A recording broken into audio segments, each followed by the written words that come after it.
يفر المرء من أخيه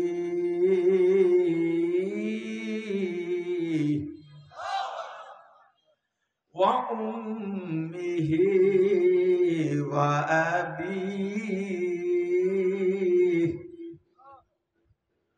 وصاحبته وبنيه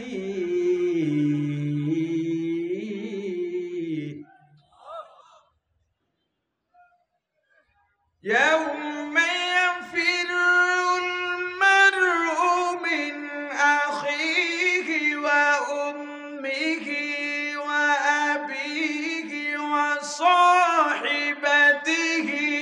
وبنيه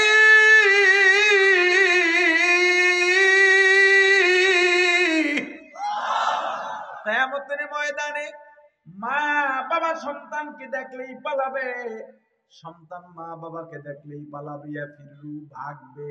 বলে দুনিয়ায় কেউ কিয়ামতের ময়দানে কেউ কাউকে চিনবে না, কথাটা এমন নয়।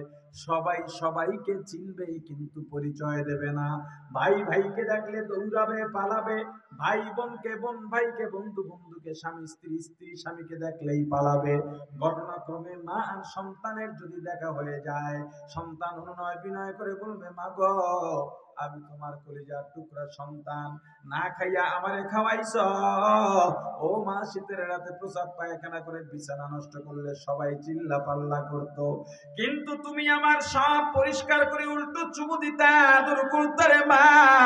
তোমাকে রেখে দূরে গেলে আমার বাড়িতে ওই সময় মেহমান এলে ভালো ভালো খাবার পাকাইয়া মজাদার পিঠা বানাইয়া সবাইকে ভাগ করে দিতা রে মা, কিন্তু তুমি খাইতা না। আমি নাই, এজন্য আমি যদি দেশের বাইরে যাইতাম অথবা ঈদে বাড়ি না থাকতাম, সবার জন্য নাস্তা পরিবেশন করতা, তুমি নতুন কাপড়টাও পরতা না আমার মায়ায়। আমি তোমার সেই সন্তান, আজকে একটা নেকির অভাবে জাহান্নামে যাইতেছি রে মা। মা এক কথায় জবাব দিয়া বলবেন, আমি তোকে চিনি না। সন্তান মাকে চেনানোর চেষ্টা করবে, ও মা কেন চেনো না? আমার বাবার নাম আব্দুল্লাহ, আমার বাবার নাম আব্দুর রহমান, আমার বাবার নাম আব্দুল খালেক। ও মা, আমার বাবার জন্য তোমার বাবার বাড়ি ছাড়ছো, অর্থাৎ আমার নানার বাড়ি ছেড়ে দিয়েছ। আমার মামার সঙ্গে আর বাবার সঙ্গে তর্ক হয়েছে, তুমি ভাইয়ের পক্ষ নেও নাই, বাবার পক্ষ নিয়েছ। ও মা, নানা বাড়িতে সম্পদ ছিল, বাবা বাড়িতে ছিল না। এত সম্পদের মালিকের সন্তান হওয়ার পরেও আমার বাবার ঘরের সংসারে কষ্ট করে থেকেছ। বাবা যদি বাসায় ফিরতে দেরি হতো, বাবার জন্য তুমি খাবারের অপেক্ষা করতা, খাবার নিয়ে অপেক্ষা করতা। আমি ওই আব্দুর রহমানের সন্তান আব্দুল্লাহ। মা জবাব দেয়া বলবে, কিসের স্বামী কিসের সন্তান, আমার তো বিয়াই হয় নাই। हकीकत से तो दुनिया बेखबर है, दुनिया की नुमाइश पर नजर है। नमी गुयाम के आज दुनिया जुदाबाश, बगर कारे के बाशिबा खुदा बाश। सिस्ते दुनिया आज खुदा गाफिल बुदर, गफर जिंदजान। दुनिया में हो दुनिया का तलबगार नहीं हो, दुनिया में हो दुनिया का तलबगार नहीं हो। बाजार से गुजर हो खरीददार नहीं हो, बाजार से गुजर हो खरीददार नहीं हो। जागा जी लगाने के दुनिया नहीं है, जागा जी लगाने के दुनिया नहीं है। ये इबरत की जागे तमाशा नहीं है, ये इबरत की जागे तमाशा नहीं है। ও আল্লাহ, মায়ের কাছেও গিয়েছিলাম, চেনে না। বাবার কাছে গিয়েছি, চেনে না। ভাইয়ের কাছে গেলাম, বিবির কাছে গেলাম, সন্তানকে তো লাগুরি পাইলাম না। যেই দলটা করেছি, রাজনৈতিক দল করছি, নেতাগুলো সব জাহান নামে পইরা রইছে। শেষ সময়ে আমি দল ছাইরা তবলিগে গেছিলাম, উজানি গেছিলাম, সরমনায় গেছিলাম, আলেমদের সোহবতে গেছিলাম। করবেন বিশিষ্ট ইসলামী চিন্তাবিদ, মুফাসসিরে কোরআন, সারা বাংলার সৃষ্টিকারী, সুমধুর কণ্ঠের অধিকারী, বাতিলের আতঙ্ক, জনাব আলহাজ হযরত মাওলানা মুফতি হাবিবুর রহমান মিজবা। জনাব আলহাজ হযরত মাওলানা মুফতি হাবিবুর রহমান মিজবা কুয়াকাটা সাহেব দামাত বরকাতুল আলিয়া হযরতকে তার আলোচনা রাখার জন্য সবিনয় অনুরোধ করছি।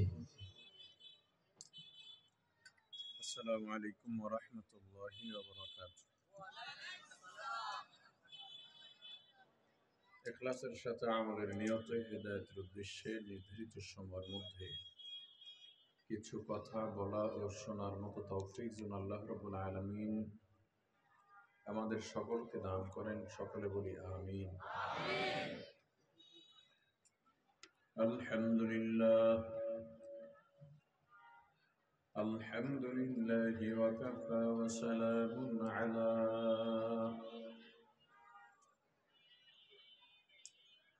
وسلام على عباده الذين اصطفى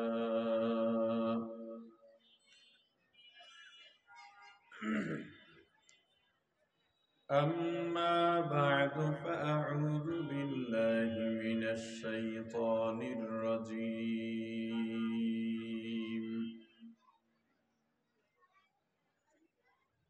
بسم الله الرحمن الرحيم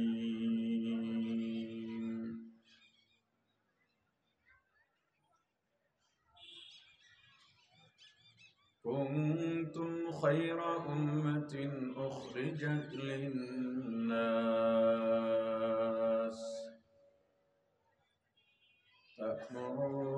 تأمرون بالمعروف وتنهون عن المنكر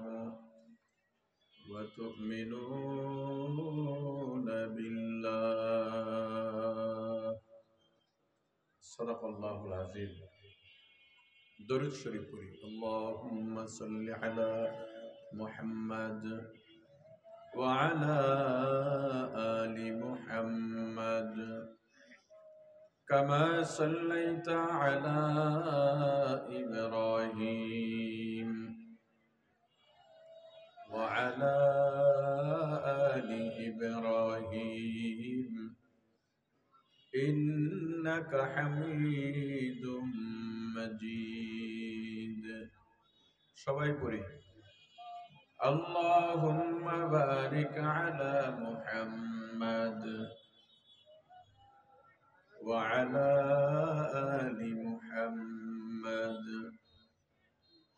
كما باركت على إبراهيم وعلى آل إبراهيم إنك حميد مجيد يا حي يا قيوم برحمتك استغيث أصلح لي شأني كله ولا تكلني إلى نفسي طرفة عين لا إله إلا الله لا إله إلا الله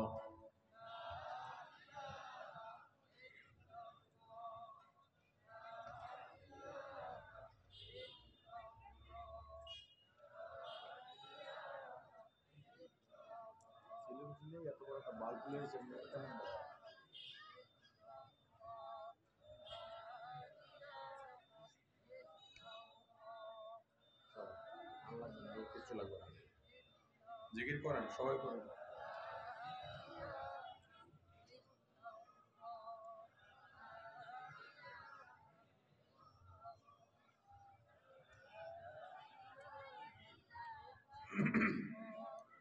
لا إله إلا الله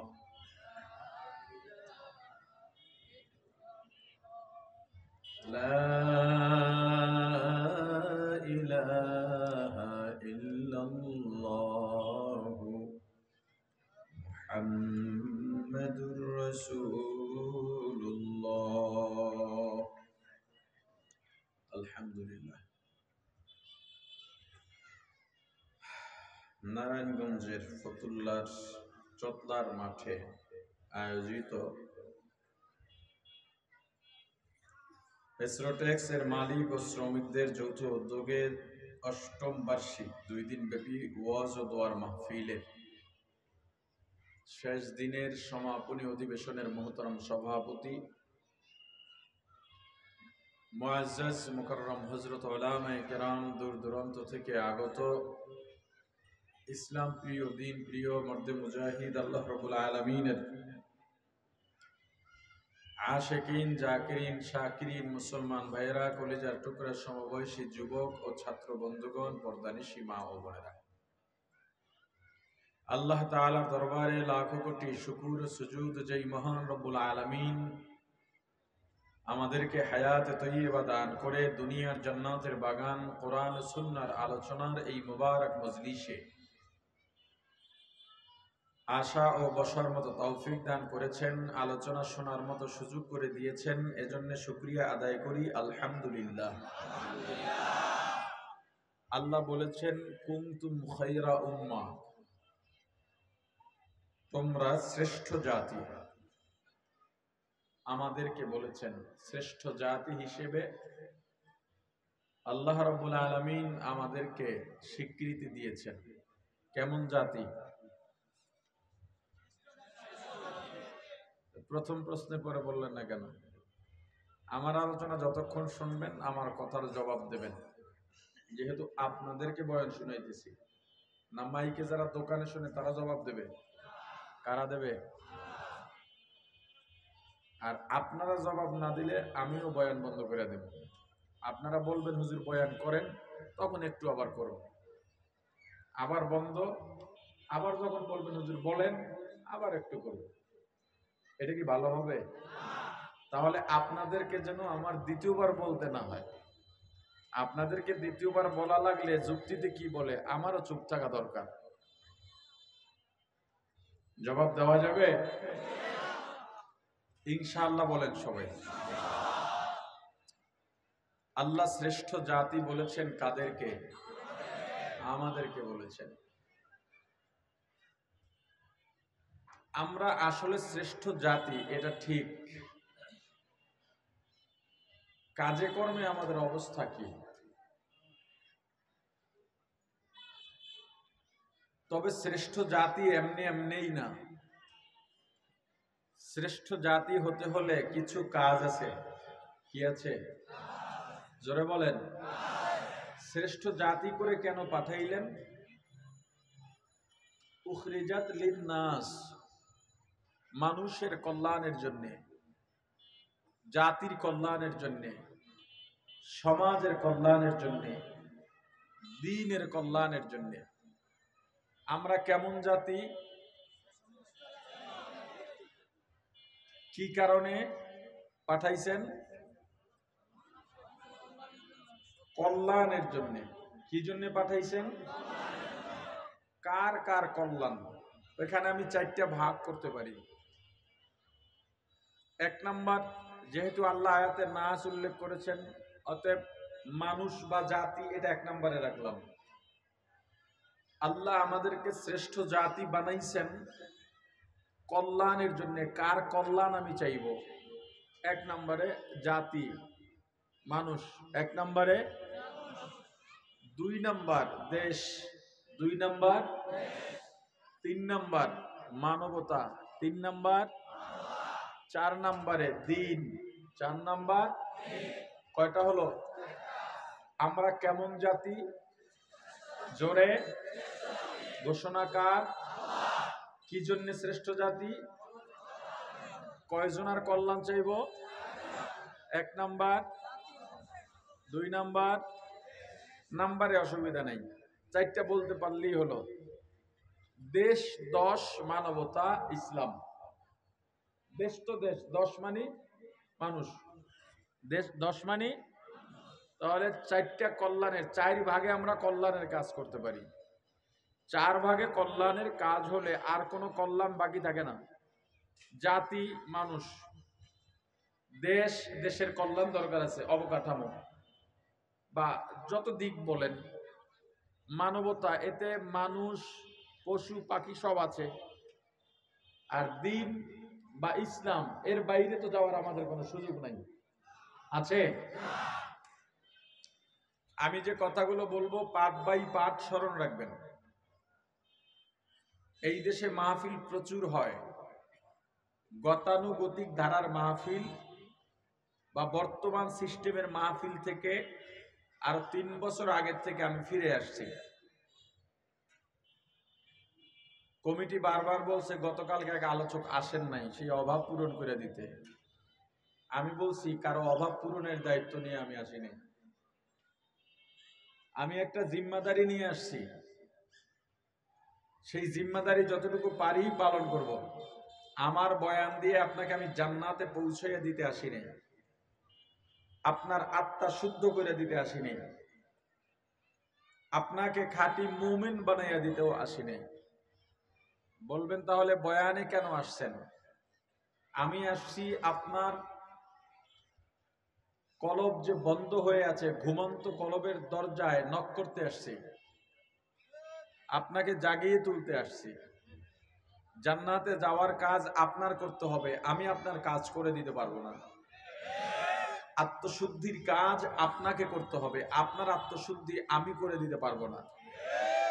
আপনার ঈমানকে খাঁটি করার কাজ আপনাকে করে নিতে হবে, আমি ঈমান খাঁটি করে দিতে পারবো না। তবে আপনার কলবকে আমি ধাক্কা দিতে পারবো, যেই ধাক্কায়, যেই চিন্তায় আপনার ভেতরে এটা ঢুকবে, আমার জান্নাতে যাওয়া লাগবে, আমার আত্মা শুদ্ধ করা লাগবে, আমার ঈমান ঠিক করা লাগবে। যেহেতু শ্রমিক মালিকের মাহফিল, এই মাহফিলগুলো, এই ব্যানারের মাহফিলগুলো নিরেট দ্বীনের উদ্দেশ্য হতে পারে যদি তারা নিয়তকে ঠিক রাখে, বর্তমান পরিচিত মাহফিলকে সংস্কার করে সম্পূর্ণ দ্বীনি রূপে রূপদান করতে পারে। রাত 10টার পরে মাহফিল নেওয়া কোনোভাবেই উচিত না। আপনারা নেন, আমার বাধা নাই, কিন্তু আমি 10টার পরে বয়ান করি না। এটা হলো আমার সংস্কার, যেহেতু আমি আহ্বান করছি আমাকেই শুরু করতে হবে। না হয় দৈনিক মাহফিল করে অনেক টাকা, লক্ষাধিক টাকা দৈনিক ইনকাম করার মতো সুযোগ আমার অনায়াসই আছে। এত লোভনীয় বিষয়, পুঁজি ছাড়া যারা শ্রমিক আছেন, মাস শেষে বেতন পান বৈশা বৈশা, বলেন কতটা পরিশ্রম আপনাদের করতে হয় সেটা আমি জানি। আমার না আছে পরিশ্রম, আসা যাওয়া পরিশ্রম তো অবশ্যই আছে। আলোচকদের আসা যাওয়া, এই যে যাতায়াত, এটা বিশাল পরিশ্রম, কিন্তু কোনো পুঁজি আমার নাই। বিনা পুঁজিতে দৈনিক লাখ টাকার উপরে কামাই করার চান্স কোনো কোটিপতিও ছাড়ে না। আমি ছেড়েছি শুধুমাত্র দ্বীনি স্বার্থে। আপনাদের কি কোনো কারণে মনে হয় আমার ওয়াজের চাহিদা নাই? এখনো রওনা দেওয়ার আগে একজনরে কাঁদাই আসছে অফিসে, আমি কান্দাই নাই, উনি কাঁদতেছে। মাহফিল নিতে আসছে, বলছে আমি এত মাহফিল করি না। আমি দ্বীনি তাকাজা থেকে আসছি, কারো অভাব পূরণ করতেও না, আপনাদের তৃপ্তি মিটাইতেও না। এই সমাজে তৃপ্তি মিটাবার প্রতিযোগিতা চলে বলে এত মাহফিল, কিন্তু মসজিদে ফজরের জামাতে মুসল্লির সংখ্যা বাড়ে না। এত মাহফিল হয়। আচ্ছা বলেন, একটা বয়ানের পরে, একটা মাহফিলের পরে এলাকার মসজিদগুলোতে ফজরে যদি মুসল্লি না বাড়ে, বেপর্দা মহিলারা যদি পর্দার নিয়ত না করে, মদগাঞ্জার আসর যদি বন্ধ না হয়, তাহলে কিভাবে এই মাহফিল দিয়ে উপকার হয় বলে আপনি আমাকে বুঝাবেন বলেন? বরং দিন দিন বেপর্দাও বাড়তেছে, দিন দিন মাদকতাও বাড়তেছে, অন্যায় অবিচার বাড়তেই আছে। এইটার কারণ হলো আল্লাহ যেই কল্যাণে আমাদেরকে পাঠাইছেন, সেই কল্যাণের কাজে আমরা কেউ নিয়োজিত নাই। আমরা শুধু প্রচলিত মাহফিল আয়োজন এগুলো নিয়ে ব্যস্ত। কোন মাহফিলে লোক কেমন হয়, আয়োজন কত সুন্দর হয়, এগুলো নিয়েই সবাই ব্যস্ত। কোন বক্তার ওয়াজ কেমন, কার সুর কার টান কত ভালো, এইভাবেই আলোচকদের দাওয়াত দেওয়া হয়। আমার সংস্কারে আমি যেই বিষয়গুলো আমার ভিতরে গেঁথে নিয়েছি, একটা মাহফিলে লোক কম হোক বেশি হোক এটা আমার কাছে এখন আর ম্যাটার করে না। আমি লক্ষাধিক মানুষের সামনে কথা বললাম, 2টা মানুষ দিন পাইল না। 10 জন মানুষের সামনে কথা বলেছি, একজন লোক তওবা করে দিনের পথে আসছে। লক্ষাধিক মজলিস থেকে ওই 10 জনের মজলিসকে আমি অনেক দামি মনে করি। হুসাইন আহমদ মাদানী রহিমাহুল্লাহ এই উপমহাদেশ স্বাধীনতা আন্দোলনের একজন অগ্রসেনানী ছিলেন, অনেক বড় মুজাহিদ ছিলেন। তার অভ্যাস ছিল তিনি যেই মঞ্চে বয়ান করতেন একাই করতেন, লম্বা সময় ধরে বয়ান করতেন। সেইটা রাত 10টায় উঠে রাত 3টা পর্যন্ত না। বয়ানটা করতেন হয়তো বিকালে, না হয় সকালে, না হয় এশার আগে শেষ। এশার পরে মাইক চালানোই উচিত না। চালানো যায়, জায়েজের পন্থা আছে, কিন্তু উচিত না।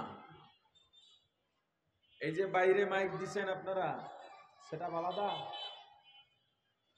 অপারেটর, বাইরের মাইকের সেটআপ আর মাঠের মাইকের সেটআপ কি এক না আলাদা?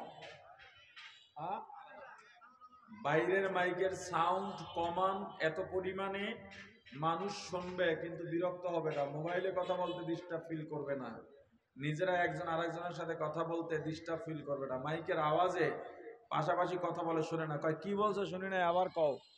এই ধরনের সাউন্ড কমাইয়া সহনীয় সাউন্ড বানান। এটা হলো আমার আরেকটা সংস্কার মাইকের সাউন্ডের ব্যাপারে।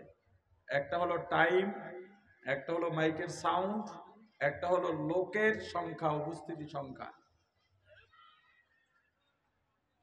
এই বিষয়গুলো খেয়াল রাখবেন। সব কমিটি যারা মাইক অপারেটর আছেন, কমিটি বলবে বাড়ায়া দেন, আপনারা তাদেরকে পরামর্শ দেবেন যে বাইরের মানুষ বিরক্ত হয় এমন সাউন্ড কি দরকার, কথা শুনে আমল করবে, কথাটা যেন ভালো লাগে। যারা আয়োজন করেন আপনাদেরকে অনুরোধ করব, আপনারাও অন্য মাহফিলে গিয়া যদি বাজার করতে যান মাহফিলের ওখানে বা কোনো কারণে মাইক যদি বেশি সাউন্ডে চলে, আপনারা কি খুশি হন? আহা, কথা বলেন না কেন? শুধু এইটা না, মাইকিং করতে আসে না বিভিন্ন মাহফিল, মেডিকেল অনুষ্ঠান, রাজনীতি, বিভিন্ন মাইকিং আসে না? এই মাইকগুলো যদি এখানে এত জোরে বাজায়, দোকানদাররা কি বলে, এ ভাই সাউন্ড কমায় এলো। অথচ মাইকিংটা কি 1 ঘন্টা দাঁড়ায় দাঁড়ায় করে? 2 মিনিট 5 মিনিট এর বেশি করে? সেটাই সহ্য করতে পারেন না, তাহলে আপনার মাইকের সাউন্ড, মাহফিলের মাইকের সাউন্ড বিকাল 3টা থেকে রাত 10টা 12টা পর্যন্ত চললে ওই এলাকার মানুষগুলোর অবস্থা কি হয় বলেন? আমি মাইক দেওয়ার বিরোধিতা করতেছি না, সাউন্ডের সংস্কার চাইতেছি। এরপরে বাসা বাড়িতে অনেক অসুস্থ রোগী থাকে, মহিলারা বাচ্চাদের ঘুম পাড়াইবে পারে না, তারা মাহফিলকে ভালো বলে না, গালি দেয়। দ্বীনি আয়োজনকে দ্বীনি সিস্টেমের আওতায় রাখা দ্বীনি দরদীদের কাজ। আমাকে এখানে দলিল দিয়েন না, অমুক হুজুর, অমুক পীর, অমুক পিসাব, অমুক শাইখুল হাদিস, অমুক মুফতি, তারা তো আপনার মতো এত কঠোর না। দিন আপনি একাই বোঝেন। ভাই আমি বুঝি যেটা, আপনার বুঝে থাকলে বুঝেন, না হয় আমাকে অ্যাভয়েড করেন, কিন্তু আমাকে কারো তুলনা দিয়া আমার কথাকে আপনি ছোট করতে পারবেন না, সুযোগ নাই। যে যাই করে আমার এই কথার সমর্থন দেবে না এমন কোন আলেম বাংলাদেশে নাই। যাই হোক, ভালো করে বুঝবেন, কথাগুলো পার্ট বাই পার্ট স্মরণ রাখবেন, ইনশাআল্লাহ। পারা যাবে না? সুর, আমি সুরের বিরোধী না, আমি শুধু আপনাকে এটা বুঝাইতে চাই, আপনি বয়ানে আসবেন সুর উপলক্ষ করে নয়, আপনি আসবেন দ্বীনি কথা শুনতে, ওয়াজ শুনতে। ওয়াজ কি? ওয়াও আইন জ, আরবি শব্দ। উপদেশ, উপদেশ দেওয়া। এক কথায় যদি বলি, ওয়াজের ইস্তেলাহ বা পরিভাষা হলো, আচ্ছা এর আগে একটু বলেন, দুনিয়াতে আসার আগে আমরা কোথায় ছিলাম বলেন? আমরা জান্নাতে ছিলাম। কোথায় ছিলাম? এখন আছি কোথায়? জোরে। এখান থেকে যাব কোথায়? জোরে। জান্নাতে। আমাদের বাড়ি ছিল জান্নাত, আসছি দুনিয়ায় জান্নাতে যাওয়ার জন্য আসছি, জাহান্নামে যাওয়ার জন্য দুনিয়ায় আসি নাই। এখন যেই জান্নাত থেকে আসছি ওই জান্নাতে যাওয়ার জন্য যেই পথ দেখানো হয়, ওই জান্নাতের পথ থেকে যেন বিচ্যুত না হই, এই পরামর্শ দেওয়া, এই আলোচনা করার নাম হলো ওয়াজ। এই আলোচনার নাম কি? এটা সুর দিয়া বললে ওয়াজ, সুর ছাড়া বললে ওয়াজ, কেউ দাঁড়াইয়া বললেও ওয়াজ, বসে বললেও ওয়াজের ময়দানে বললেও ওয়াজ, জুমার খতিব বললেও ওয়াজ, পীরের খানকায় বললেও ওয়াজ। আপনি ওয়াজে আসবেন না সুরে যাবেন, এই সিদ্ধান্ত পরিবর্তন চাই আমি। আপনি যদি সুর উপলক্ষ করেই ওয়াজে যান, সুর পাবেন, ওয়াজ পাবেন না। বর্তমানে এটা চলে বলেই এত ওয়াজ হয়, মানুষ হেদায়েত হয় না, কারণ মানুষগুলো যায় সুরে, ওয়াজে নয়। ফলে আলোচক যদি সুরওয়ালা আলোচক না হয়, ময়দানে মানুষ হয় কম। সুরওয়ালা আলোচক সুর না দিয়ে যদি কথা বলে, মানুষ বসলেও আবার উঠে চলে যায়। এখন আপনার মূল উদ্দেশ্য যদি হয় ওয়াজ, সুর হোক চাই না হোক এটা আমার কাছে বড় ব্যাপার নয়। নিয়ত এমন থাকলে সুর হবে আপনার জন্য নেয়ামত। কথা বলে না? আর যদি নিয়ত থাকে আপনার সুর, তাহলে আপনার পুরো সময়টা বেকার চলে গেল। আজকে আমাকে আল্লাহ সুর দিয়েছেন কোনো যোগ্যতা বা সনদে না, আল্লাহ দিয়েছেন আল্লাহর দয়া। এখানে যার সুর তার কোনো ধরনের সামান্যতম কোনো যোগ্যতা আছে? টাকা দিয়া সুর পাওয়া যায়? সম্পদ দিয়া, ক্ষমতা দিয়া পাওয়া যায় না। অতএব এখানে আমার অহংকারের কোনো জায়গা কিন্তু নাই। কেউ যদি লেখাপড়া করে উচ্চ ডিগ্রি লাভ করে, অহংকার করতে পারে, অহংকার করা ঠিক না, কিন্তু করতে পারে, কারণ সে লেখাপড়া করেছে। কারো আলাদা যোগ্যতা থাকলে সেটা নিয়ে অহংকার করতে পারে, যদি অহংকার করা কিনা ঠিক না, বরং গুনাহ, তবে করতে পারে, এটা যোগ্যতা। সুর কোনো যোগ্যতা না। যেই জিনিসে যার যোগ্যতা নাই সেই জিনিস নিয়ে অহংকার করার কোনো সুযোগ নাই। কথা বুঝে আসছে? এখন আপনারা আসছেন যদি নিয়ত করেন যে হুজুরের সুর ভালো এজন্য আসছি, তাহলে আমি আল্লাহর কাছে খুব মন থেকে দোয়া করি, আল্লাহ যতক্ষণ কথা বলবো আমি চাইলেও যেন আমার সুর না বের হয়, আমি চাইলেও যেন সুর দিলে সুরটা যেন বেসুরা হইয়া যায়। আর যদি আপনারা নিয়ত পরিবর্তন করতে পারেন যে না আমরা ওয়াজই আসছি, আমরা ভুলেছিলাম, সুর হইলেও অসুবিধা নাই, না হইলেও অসুবিধা নাই, তাহলে আল্লাহর কাছে দোয়া করব, আল্লাহ আপনি ভালো সুর দিয়ে দিয়েন, যেই সুর মানুষের অন্তরে লাগার সাথে সাথে আমল পরিবর্তনের নিয়ত করে। আপনাকে নিয়ত পরিবর্তন করতে পারবেন সুরের আশায়? তাও এক মাহফিলে গিয়েছিলাম সিলেটে, নাসিরনগরের পাশে, বড়লেখা না, বড়লেখা তো মৌলভীবাজার, লাখাই। জোহরের পরে বয়ান, যেতে যেতে দেরি হয়েছে, আসরের পরে বয়ানে বসছি। এই ছেলে লাইট মারছকে,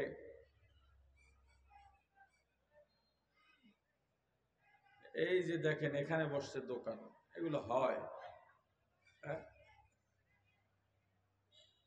আমি কি শুধু শ্রোতা দেখবো না দোকানে দেখবো? মানুষজন এসে দোকানে দাঁড়াইতেছে, এটা তো সমস্যা হয় যে আলোচনা করে তার জন্য। তো বয়ান করতেছি, কোনো সুরদি নেই, সোয়া ঘন্টা বয়ান করছি, মানুষজন তো নড়ি না, আরো একেবারে চারপাশ দাঁড়াইয়া, কোনো জায়গা নাই। আমার সাথে যারা, ওরা বলতে যে হুজুর সুর ছাড়াও তো মানুষ বয়ান শোনে, তা আপনি যে সুর নিয়ে কথা বলেন, আর সুর দেওয়ার দরকার নেই। আমি বলছি না রে ভাই, সুরের জন্যই তারা বসে আছে, তারাও সুরের ভক্ত। কয় কই একজনও তো লড়লো না। আমি বলছি শোন, আমি যখন বয়ান করতেছিলাম এরা অপেক্ষায় ছিল, এই বুঝি টান মারলো, এই টান মারলো, আশা করতে করতে দেখে বয়ান শেষ, খবর নিয়ে দেখ আফসোস করতেছি কাজটা হইল কি। ভাই সবাই নিয়ত পরিবর্তন করতে পারবেন না, এটা ঠিক, কিন্তু নিয়ত করতে তো অসুবিধা নাই, আছে? আল্লাহ কবুল করেন। এজন্য বলছি কথাগুলো স্মরণ রাখবেন যদি ওয়াজে আইসা থাকেন, না হয় একটা কথাও স্মরণ রাখার দরকার নেই, আপনি অপেক্ষা করেন সুরের জন্য। আমরা কেমন জাতি কে বলছেন? আমরা কাজ করব কিসে? কল্যাণে। কি কাজ করব? কল্যাণের কাজ করব। কয় শ্রেণীর কল্যাণ? জাতি, দেশ, মানবতা, ইসলাম। দেশ, দশ, মানবতা, ইসলাম। এখন আমি যে দেশের উপকার করব, আমি যে জাতির কল্যাণে কাজ করব, আমি যে ইসলামের কল্যাণে কাজ করব, মানবতার কল্যাণে কাজ করব, মন গড়া না সিস্টেম আছে? বলেন, সিস্টেম আছে। এই সিস্টেমটা আল্লাহ বলে দিয়েছেন। আল্লাহ বলছেন দুই পদ্ধতিতে তোমরা কল্যাণের কাজ করো। কয় পদ্ধতি? আপনার কল্যাণ আমি চাইব দুই দিক থেকে, পদ্ধতি দুইটা গ্রহণ করব।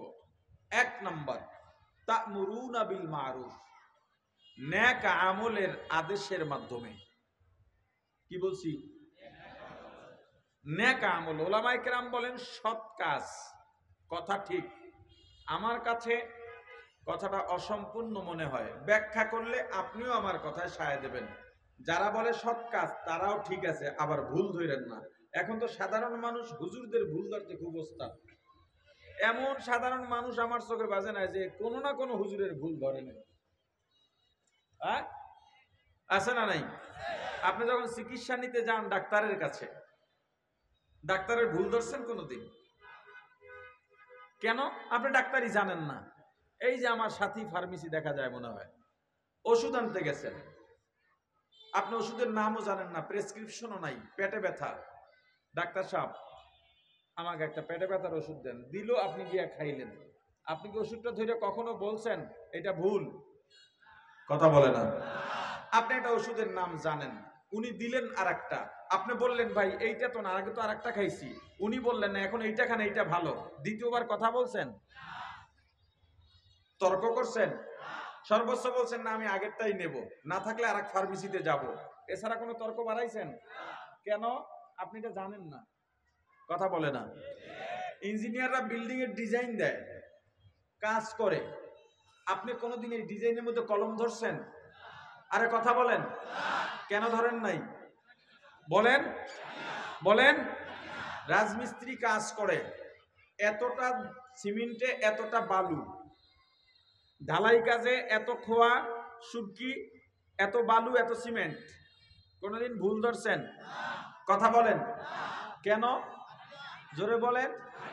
গার্মেন্টসে যারা কাজ করে, পোশাক যারা তৈরি করে, দোকান থেকে কিনতে গেছেন, আপনি কি বলছেন এই গার্মেন্টসের কাজের নিয়ম ঠিক না, এই সেলাইটা পাশ দিয়ে না দিয়া বুকের উপরে দেওয়া দরকার ছিল? বলছেন কোনোদিন? কেন? কথা বলে না। ইসলাম জানেন না, তাহলে আলেমদের ভুল ধরেন আপনি কোন দিক থেকে সেটা বলেন আমাকে। আপনি যে এই জিনিস জানেন না সেটা কেন ভুল ধরেন? দ্বিতীয় কথা, হুজুর যদি বলে এটা এভাবে না, তখন আপনি বলেন না ওইভাবেই হবে। কেন? কেন বললেন? এই জবাব আপনার কাছে নাই। আপনাকে যদি বলে ভাই আপনি যেটা জানতেন এটা ভুল, ঠিক কাজ ইসলামের নিয়মে এইটা, সেটাও মানেন না, বরং হুজুরের ইমামতিই জায়গা। কি কারণে?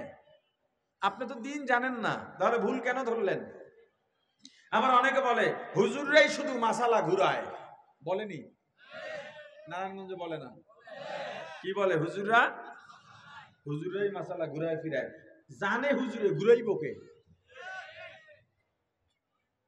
মাসালায় তো ঘুরানি ফিরানি অবশ্যই আছে। আচ্ছা কেমনে আছে বলেন? নামাজ দাঁড়াইয়া পড়া ফরজ। নামাজ বলেন, একজনের দুই পা নাই বা পা আছে অ্যাক্সিডেন্ট করে দাঁড়াইতে পারে না, নামাজ দাঁড়াইয়া পড়া যদি ফরজ সিটে যায় নামাজ থাকে? নামাজ থাকে। এখন একজন দাঁড়াইতে পারে না, অ্যাক্সিডেন্ট করে পা ভাঙছে, এখন তার মাসালা ঘুরান লাগবে কি লাগবে না? আপনি ঘুরাইবেন? কথা কয় না। আপনি ঘুরাইবেন? কে ঘুরাইবে? তা মাসালা তো হুজুরেই ঘুরাইবে, অথচ আপনি এটাকে দোষারোপ হিসাবে দাঁড় করাইতেছেন। মূলত এটা যোগ্যতার প্রমাণ, ঘুরাইবে হুজুররা, কারণ সে জানে বৃষ্টির দিন, বৃষ্টির দিনে নারায়ণগঞ্জে মানুষ মারা যায় না, কথা বলে না? যায়। জানাজা ছাড়া দাফন দেন, জানাজায় দাঁড়াইছেন, বৃষ্টি যেহেতু সব জায়গায় পানি বা কাদা, রাস্তায়ও কাদা, বাড়ি থেকে জানাজা পর্যন্ত আসছেন, জুতা পায়ে আছে, কাদার ছিটা জুতার উপরে পড়ে কিনা? কথা বলেন। জানাজার আদব জুতা ছাড়া পবিত্র জায়গায় দাঁড়ানো, কিন্তু আপনি গেছেন কাদা মাটি, সেখানে আপনি জুতা পায়ে দিয়া নামাজ দাঁড়ানো হলো যৌক্তিক, এবং এটাই মাসালা। কেন? জুতার ভিতরটায় কাদা ঢুকে নাই, এখন যদি জুতা খুইলা জুতার উপরে দাঁড়ান, ওটার উপর তো ময়লা আছে, আছে না নাই? এখন হুজুর বলল সবাইকে যে আপনারা জুতা পায়ে দিয়েই দাঁড়ান, যেহেতু ভিতরটা এখনো পবিত্র আছে। আপনি বললেন হুজুররাই মাসালা ঘুরায়, তো ঘুরাইবে কেডা? এখন যদি হুজুরে মাসালা না ঘুরায়, আপনি তো জুতার উপরে যে ময়লা, এটাতে নাপাকও থাকতে পারে, আপনি ময়লার উপরে দাঁড়ায় নামাজ পড়লেন। আমি এই কথাগুলো বলার জন্যই আসছি। যাই হোক, এখন আমরা যে কল্যাণে কাজ করব, সিস্টেমে না সিস্টেম ছাড়া? জোরে। দুইটা সিস্টেম আল্লাহ বলে দিয়েছেন। এক নাম্বার তা'মুরুনা বিল মারুফ, নেক আমলের আদেশ এবং দাওয়াত। গতানুগতিক আলোচনার বাইরে দুইটা কথা আমি এখানে নতুন বলেছি। একটা হলো সৎ কাজের জায়গায় আমি নেক আমল বলেছি, আর একটা আদেশের জায়গায় দাওয়াত শব্দ বাড়াইছি। কয়টা নতুন হইছে? কথা বলেন। দুইটা। নেক আমল কেন বললাম? সৎ কাজ যেই হুজুররা বলে এটাও ঠিক আছে, আপনি ভুল ধরতে যায়েন না, ওই কথা বলতে আরো কিছু কথা বললাম। আরবির কিছু পরিভাষা আছে যেটা বাংলায় উচ্চারণ করলে আরবি দিয়ে যেটা বোঝানো হয়েছে ওই আবেদন ঠিক থাকে না। যেমন আইন মিম লাম, আমালুল, অর্থ হলো কাজ, অর্থ কি? আমল। বাংলা অর্থ কি? আমল কি শব্দ? আরবি। আমল কি শব্দ? জোরে বলেন, জোরে বলেন। আর বাংলা কি? দুইটা শব্দ আলাদা, অর্থ এক। দেখেন, এই আরবিটাকে বাংলা বললে কি হয় আর বাংলাটাকে আরবি বললে কি হয়? আমি যখন বললাম লোকটা খুব কাজের, কি বলছি? জোরে। আপনি কি মনে করবেন? তাহাজ্জুদ পড়ে লোকটা, নফল রোজাও রাখে, সারাদিন তেলাওয়াত করে, কি বুঝবেন? লোকটা পরিশ্রমী, অনেক কাজ করে, অলস না। কথা ঠিক? আমি বললাম লোকটা খুব আমলি, কথা বুঝেন? কি বললাম? লোকটা খুব আমলি, কি বুঝবেন? লোকটা খেতে খামারে কাজ করে, ভালো গাড়ি চালাইতে পারে, পাইলট, কি বুঝবেন? লোকটা নামাজি, রোজাদার, জিকির করে, তেলাওয়াত করে, ইস্তেগফার পড়ে, দরুদ পড়ে, অথচ দুইটা শব্দই এক। আরবিতে যখন বললাম আমলি, তখন বুঝলেন লোকটা ইবাদত গুজার, যখন বললাম কাজের, তখন বললেন লোকটা পরিশ্রমী, অথচ দুইটা একই কথা। আমলি মানে হলো কাজের, আর কাজের তো কাজের। তাহলে আরবি সবসময় বাংলা অর্থে কি করা যায় না? ব্যবহার করা। এজন্য আমি সৎ কাজ বলি নাই, আমি বলছি নেক আমল। কথা বুঝে আসছে? বা আমলে সলেহ। আমরা মানুষের কল্যাণে, জাতির কল্যাণে, মানবতার কল্যাণে, ইসলামের কল্যাণে কাজ করব কয় পদ্ধতিতে? এক নাম্বার পদ্ধতি, নেক আমলের আদেশ এবং দাওয়াত। নেক আমলের আদেশ এবং দাওয়াত। আদেশ কিছু মানুষের জন্য খাস, দাওয়াত ইন জেনারেলি সবার জন্য সমান। তো নেক আমলের শুধু আদেশ নয়, দাওয়াতও দিতে হবে। নেক আমল, ভাই চলো নামাজে চলো, এটা দাওয়াত। এই বেটা নামাজ পড়, এটা নির্দেশ। বলছি ভাই ওয়াজে চলো, ওয়াজ শুনবো, যাইবা, এটা হলো দাওয়াত। আর বলা হলো ওয়াজে যেতে হবে তোমাকে, এটা হলো নির্দেশ। তাহলে নেক আমলের আদেশ এবং দাওয়াত, ও আগেটা ছিল দাওয়াত, পরেরটা নির্দেশ। নেক আমলের আদেশ এবং দাওয়াত। আদেশ কাকে কাকে দেবেন, দাওয়াত কার কার জন্য। এখানে আর একটা কথা উঠিয়ে নি। আল্লাহ কোরআনুল কারিমে বলছেন,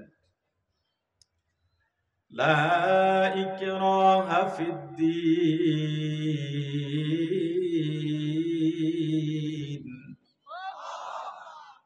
ধর্মে বা দ্বীনের ভিতরে জবরদস্তি নাই।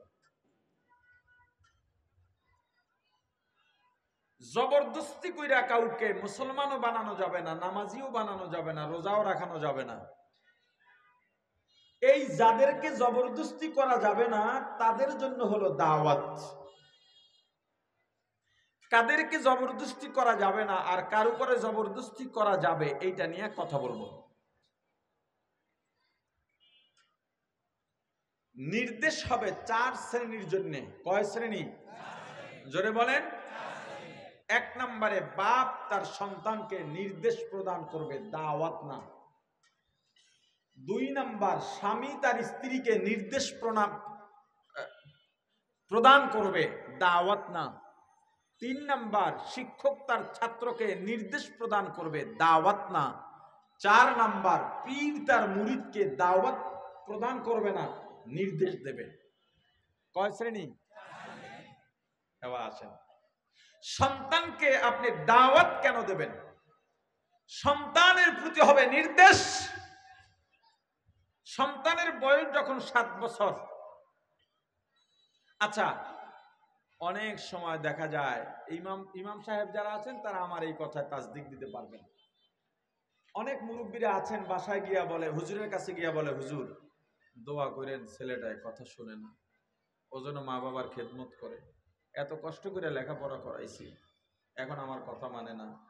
অনেক সময় গায়েও হাত তুলতে চায়, অনেক সময় গালাগালি করে, আছে না নাই? হুজুরদের কাছে খবর নিয়ে দেখেন, তাদের কাছে মাঝে মাঝেই এমন বহু ব্যক্তি আসে। কারণ ওই লাইন পার হয়েছি তো জানি, কারণ এখন তো আমাদের তাদের থেকে আমাদের কাছে এখন বেশি আসে। বয়ানে গেলে আগে যে বস, হুজুর একটু মা বাবার খেদমত নিয়ে বয়ান করেন। কেন? সন্তানের উপরে তুমি দায়িত্ব পালন করো নাই বলে আজকে আমাকে অনুরোধ করতে হচ্ছে। যদি সন্তানের দায়িত্ব তুমি পালন করতা তখন আর এই অনুরোধ করা লাগতো না। এখন এখান থেকে আর একটা জুজ জানেন, টুকরা একটা নুক্তা বের করি। সন্তানের উপরে মা বাবার দায়িত্ব শুরু হয় কখন? আসলে সবাই তো মা বাবা বা কেউ হবেন। সন্তানের উপরে দায়িত্বটা আসলে মা বাবার শুরু হয় কখন? কেউ বলতে পারবেন আমাকে? হ্যাঁ, কেউ জানেন না সন্তানের উপরে কখন দায়িত্ব শুরু হয়? হ্যাঁ, 7 বছরে। এর আগে কি করবে আপনার সন্তান? আচ্ছা, শিশুকাল থেকে। দেখ, একটা শুরু তো পাওয়া গেছে, কিন্তু শিশুকাল থেকেও নয়। সন্তানের উপরে মা বাবার দায়িত্ব শুরু হবে সন্তান গর্ভে যাওয়ার আগের থেকে। এখন বলবেন সন্তানই হয় না, তো দায়িত্বটা কেমনে আইলো? আমি যদি আরেকটু বাড়াইয়া বলতে চাই, তাহলে আরো বিয়ের আগের থেকে আপনার সন্তানের উপরে দায়িত্ব শুরু হবে। যারা বিয়ে করে ফেলাইছেন, সন্তান হয়ে গেছে, তারা যা করার এখন করবেন, এটাও বয়ানে বলবো। যারা বিয়ে করে নাই তাদের দায়িত্ব এখনই শুরু। কিভাবে? যুবক, তুমি যখন বিয়ে করবা নিশ্চয়ই মেয়ে দেখতে যাইবা, এই দায়িত্ব শুরু তোমার। মেয়ে দেখার সময় অবশ্যই তোমার বাবা, দুলাভাই, বন্ধু, আরো যারা আছে সবাইকে নিয়ে গিয়ে মেয়ে দেখবা, গরুর বাজারের মতো ছাগল সামনে বসায়া তুমি দেখবা, হাঁটাইয়া দেখবা, নাচাইয়া দেখবা, চুল বাইর করে দেখবা, অনেক কিছু করে দেখবা। ঠিক আছে? ঠিক নাই? কে দেখবে তাহলে? কে দেখবে? শুধুমাত্র ছেলে। যে বিয়ে করবে শুধুমাত্র সে। মহিলারা সারা দুনিয়ার মহিলা দেখুক, কোনো সমস্যা নেই, নিজের বাপেও দেখতে পারবে না।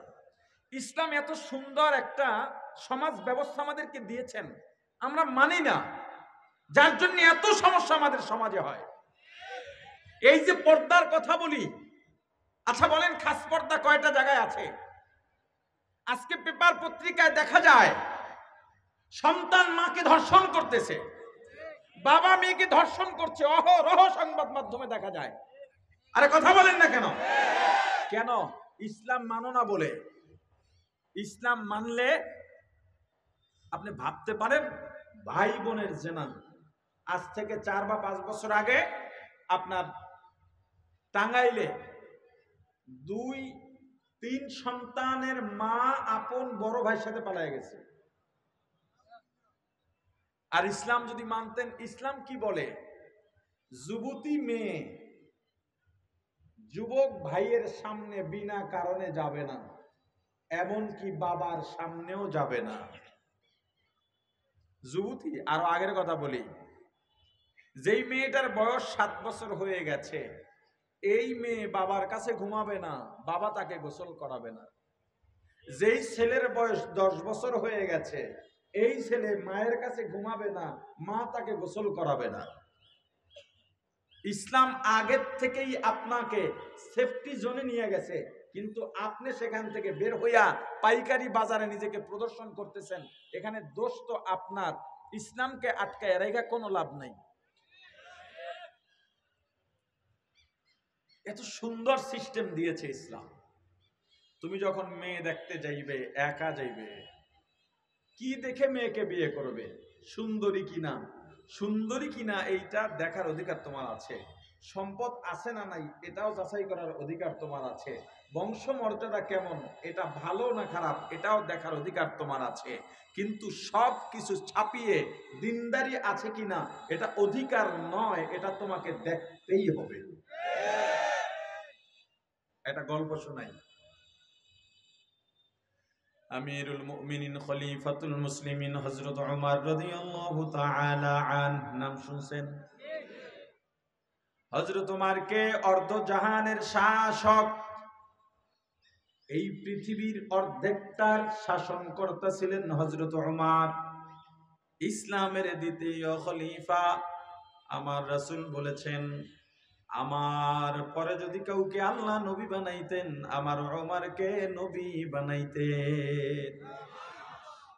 হযরত ওমর রাদিয়াল্লাহু তাআলা আনহু একদিন ইশার নামাজের পর আত্ম আলোচনা শুরু করলেন, পর্যালোচনা। আমরা তো নিজেকে নিয়ে আলোচনা করি না, আমি ভালো না খারাপ এই চিন্তা আমার কাছে নাই, আমি ভালো করলাম না মন্দ করলাম, আমার কাজগুলো সবই ভালো না খারাপ, এই আত্মসমালোচনা আপনার আমার নাই। যদি প্রত্যেক ব্যক্তি নিজের আত্মসমালোচনা করত, এই লোকের দ্বারা বেশি ভুল হইত না। হযরত ওমর অর্ধ জাহানের শাসক, আত্মসমালোচনা করতেছেন, আমি যেহেতু মানুষ আমার তো ভুল হতেই পারে। অথচ হযরত ওমর দুনিয়াতেই জান্নাতের সুসংবাদ পেয়েছিলেন। এত বড় মানুষ যিনি জানতেন মারা যাওয়ার পরই তার জন্য জান্নাত, এরপরেও আত্মসমালোচনা করতেছেন, আমার যদি ভুল থাকে আমাকে কেউ ধরাইয়া দেবে না, কারণ ভয় পায় আমি তো আমিরুল মুমিনিন, সাধারণ প্রজা যারা আছে আমার ভুল হলেই ভুল আমাকে বলবে না, ভয়ে বলবে না, এটার যৌক্তিকতাও আছে, হতেই পারে।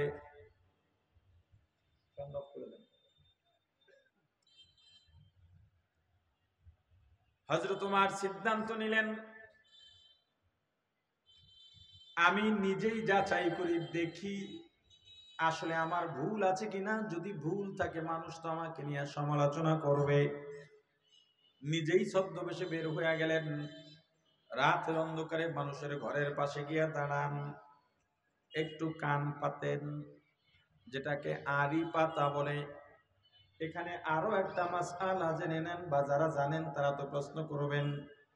আড়ি পাতা তো জায়েজ নাই, হযরত ওমরের মতো এমন একজন মহান ব্যক্তি কেন আড়ি পাতার মতো অন্যায় জড়ালেন?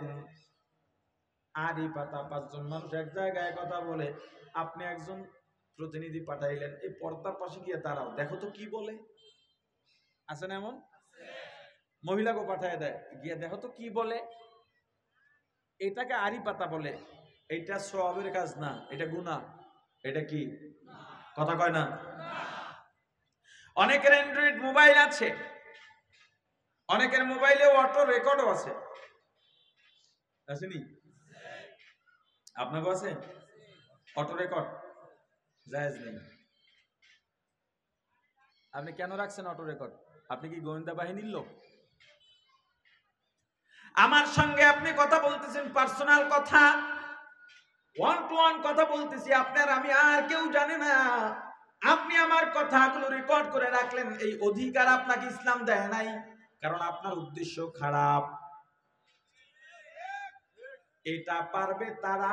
আমি যদি অপরাধী হই তাহলে দেশের কর্তা ব্যক্তিরা আমার কথায় আড়ি পাততে পারবে, আমি দেশের জন্য খতরনাক কিনা, আমি ঈমানের জন্য খতরনাক কিনা, আমি সমাজের জন্য ভয়ঙ্কর কিছু কিনা, তারা আড়ি পাতবেন, কিন্তু এই কথাটা বাইরে প্রকাশ তারাও করতে পারবে না। আমাকে যাচাইয়ের জন্য তারা শুধু নিজেরা অবজারভেশন করার জন্য পারবেন। আপনার দোকানে একজনে মোবাইল চার্জে রেখে গেছে, বা আপনার বাসায় আপনার রুমে একজনে মোবাইল চার্জে রেখে গেছে, আপনি দেখেন লকটা খোলা যায়নি, একটু চেষ্টা করতেছেন। আর যদি লক খুলতেই পারেন অথবা লকটা খোলা থাকে, আপনি মোবাইলটা ধইরা কই যান? কোনটায় কোনটায় কোনটায়? গ্যালারিতে যায়। কি দেখতে যান? তার বউর ছবি আসেনি, বোনের ছবি আসেনি, কেন টিপ দিলেন? এটা উদ্দেশ্যটা কি বলেন? একটা মানুষের মোবাইলের গ্যালারি মানে তার ঘর, কথা বলে না?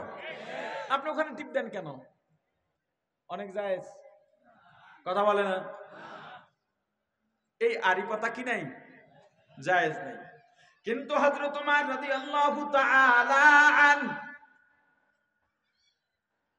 জগৎ বিখ্যাত একজন আমির, দুনিয়ায় যিনি জান্নাতের সুসংবাদ পাইছেন, ইসলামের দ্বিতীয় খলিফা।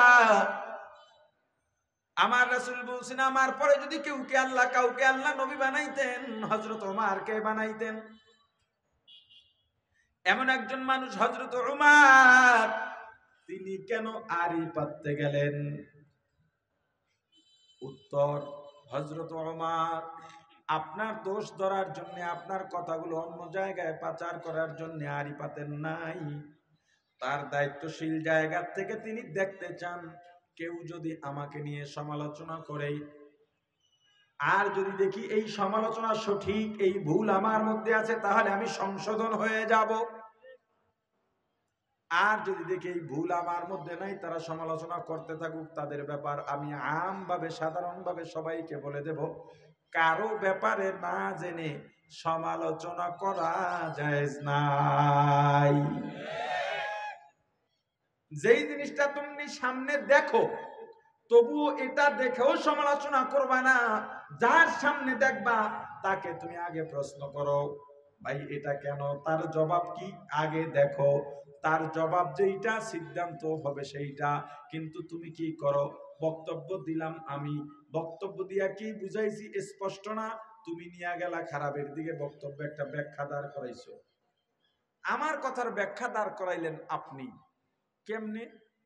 ব্যাখ্যা তো আমি দেব, আমি ব্যাখ্যা দেওয়ার পরও মানে না, কয় না এইটা না, অথচ বক্তব্য দিছি আমি। কি এই রোগ কি চলে না? আরে কথা কয় না? কয় মেয়া যতই ব্যাখ্যা দেন, আপনার উদ্দেশ্য জানি। উদ্দেশ্য তো আল্লাহ ছাড়া কেউ জানেন, এটা অন্তরের ব্যাপার। হযরত ওমর রাদিয়াল্লাহু তাআলা আনহু ঘরের পাশে যান, কোনো আলোচনা নাই, দুই একজন আলোচনা করলেও হযরত ওমরের প্রশংসা করেন। বিগত 15 বছরের শাসনকর্তা যারা ছিলেন তাদেরকেও বারবার বয়ানেও বলেছি, পার্সোনালিও বলেছি, আপনারা ভালো না খারাপ, আপনারা ছদ্মবেশে দোকানে যান, আড্ডায় বসেন, বাসে ওঠেন, দেখেন আপনাদের সম্পর্কে মানুষের আলোচনা কি। যদি ভালো হয় শুকরিয়া আদায় করেন, যদি মন্দ হয় নিজেদেরকে সংশোধন করেন। কথা শোনেন নাই, আজকে রাস্তায় বের হতে পারছেন না। নতুন যারা ক্ষমতার স্বপ্ন দেখতেছো ভাই, ক্ষমতা বহুত দূরে, এখনো ক্ষমতায় আসো নাই, যা শুরু করছো সাবধান, ইতিহাস থেকে শিক্ষা নাও। যেই ছেলেরা জীবন বাজি রেখে, যারা তারা জানতো আমি নিজেও আল্লাহ যে অবস্থানে রাখছেন, পোলা পানের সাথে রাস্তায় নামার কোনো দরকার ছিল না। কুনতুম খায়রা উম্মাতিন উখরিজাত লিন-নাস, আয়াতের দিকে যখন তাকাইলাম দেখলাম দেশের কল্যাণে ওদেরকে উৎসাহ দেওয়ার জন্য জীবন বাজি রেখে আমারও নামা উচিত। আমিও জানতাম, তারাও জানতে, এই আন্দোলন যদি আমরা ফিল করতাম আজকে এখানে বয়ান করতে পারতাম না, হয়তো ফাঁসির কাজটা না হয় আয়না ঘরে ঢোকা লাগতো। সবকিছু জেনেও যেই ছাত্ররা, যেই জনতা, যেই মানুষগুলো জীবন শেষ হয়ে যাবে জানার পরেও জীবনকে বাজি রেখে রাজপথে নামতে পেরেছে, ওরা আবারও কোনো নব্য ফেসিবাদের যদি তৈরি হয় আবারও জীবন দেওয়ার জন্য রাস্তায় নামতে পারবে। আমিরুল মুমিনিন খলিফাতুল মুসলিমিন হযরত উমর রাদিয়াল্লাহু তাআলা আন, যেখানেই যান কোনো সমালোচনা নাই, দুই একটা ঘরে যাও আলোচনা হয়, সবাই শুধু উমরের প্রশংসা করেন। শেষ সময় যখন তিনি ফজরের ওয়াক্ত কাছাকাছি চলে যাবেন, হঠাৎ করে জুপরি একটা ঘরের মধ্যে মা মেয়ের কথার আওয়াজ শুনতে পাইতেছেন। সেখানে ওমর শব্দ শোনা গেছে। হযরত উমর দাঁড়িয়ে গেলেন, যেহেতু ওমর শোনা যায় নিশ্চয়ই আমাকে নিয়ে আলোচনা চলতেছে।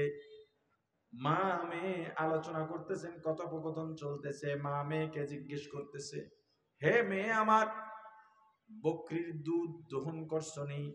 হযরত ওমর বুঝে গেলেন এদের বকরি আছে, দুধ দহন করে সংসার চালায়। পুরুষ যেহেতু নাই, তাদের বাবা হয়তো মারা গেছে, না হয় দূরে কোথাও আছে। মেয়ে বলল, মা দুধ দহন করছি, কিন্তু একটু সমস্যা। বলে কি? আজকে দুধ অন্য দিনের থেকে পরিমাণে কম হয়েছে। মা বলেন, তাহলে তো সর্বনাশ, আমাদের যে নিয়মিত কাস্টমার, একজন কাস্টমারকে দুধ দিতে পারবো না, অন্য জায়গার কাস্টমার হয়ে যাবে। মেয়ে বলে, তাহলে কি করা যায়? উপায় তো নাই, কাস্টমার গেলে যাবে, দুধ তো আর আমাদের নাই। মেয়ের মা ডাক দেয়া বলে, সমস্যা নাই, আজকে একটু পানি মেরে দাও। কি মারবে? দুধের মধ্যে পানি মারা বুজুর্গ নারায়ণগঞ্জে নাই। এটা বুজুর্গ না বুজুর্গ? দুধ এবং মধু এটা জান্নাতি খাবার। কোথার খাবার? যেই মানুষগুলো দুধ আর মধুতে ভেজাল লাগায়, এরা মানুষ হয় কি করে আমার বুঝে আসে না। জুস বাচ্চাদের খাবার, শিশুদের খাবার। যেই দেশের জুস কোম্পানিগুলো বাচ্চাদের খাবারে কেমিক্যাল দেয়, ওরা মানুষ হয় কি করে? যেই দেশে ওষুধ খাইয়া মানুষ সুস্থ হয়, রোগ ভালো হয়, যেই দেশে ওই ঔষধের মধ্যে ভেজাল দেয়, ওরা মানুষ হয় কি করে? আফসোস, মানুষকে ঠকাও না ভাই, বরং মানুষের কল্যাণে কাজ করো। দোকানে গিয়া বলে, ভাই রুটি কবে? কয় মাত্র দিয়ে গেছে। কি কয়? অথচ রুটিটা 3 দিন আগের। আপনি রুটি হাতে নিয়ে দেখলেন রুটিটা শক্ত, এ ভাই রুটি তো শক্ত। কয় দৌড় মিয়া, শীতের দিন মানুষ যায় শক্ত হইয়া পরে রুটি। গেঞ্জির দোকানে গেলেন গেঞ্জি কেনার জন্য, সাইজে একটু ছোট হয়েছে, দোকানদার এবার বলে ধুইলে ছাড়বে। একই দোকানে আর একজন গেছে, গেঞ্জি হয়েছে বড়, এবার তারে বলতেছে ধুইলে কাঁপবে। ওরে বাবা, ফলের মার্কেটে গেলেন, এ ফরমালিন ছাড়া ফল আছে কার? একজন গিয়া খপ করে আপনার হাত ধরে ফেলবে, মিয়া চিল্লেন না। বাংলাদেশটাই তো ফরমালিনে ভরে গেছে মিয়া। আবার ফরমালিন ছাড়া ফল চান, এই যত ফল দেখেন সব ফরমালিন। আমার ডি মিছা কথা কইয়া ব্যবসা করি না, আমার ডিও ফরমালিন। আপনি তো গইলে গেছেন, কত সৎ মানুষ। এরপর আস্তে আস্তে বলে, তবে ভাই আপনার চেহারা দেখেই মনে করছি আপনি ফরমালিনের লোক না। একটু না চিনতে পারলে কিসের ব্যবসা করি? আপনাদের মতো কিছু মানুষের জন্য মানুষ তো ভালো জিনিসের কদর জানে না। এর রাজশাহী থেকে নিজে আম নিয়ে আসছি, নিজ দিয়া বাইর করে, এই যে এটা ফরমালিন নাই, টাকা কিন্তু দুইটা বেশি লাগবে দাদা। অথচ উপরেরটা নিচেরটা সমান।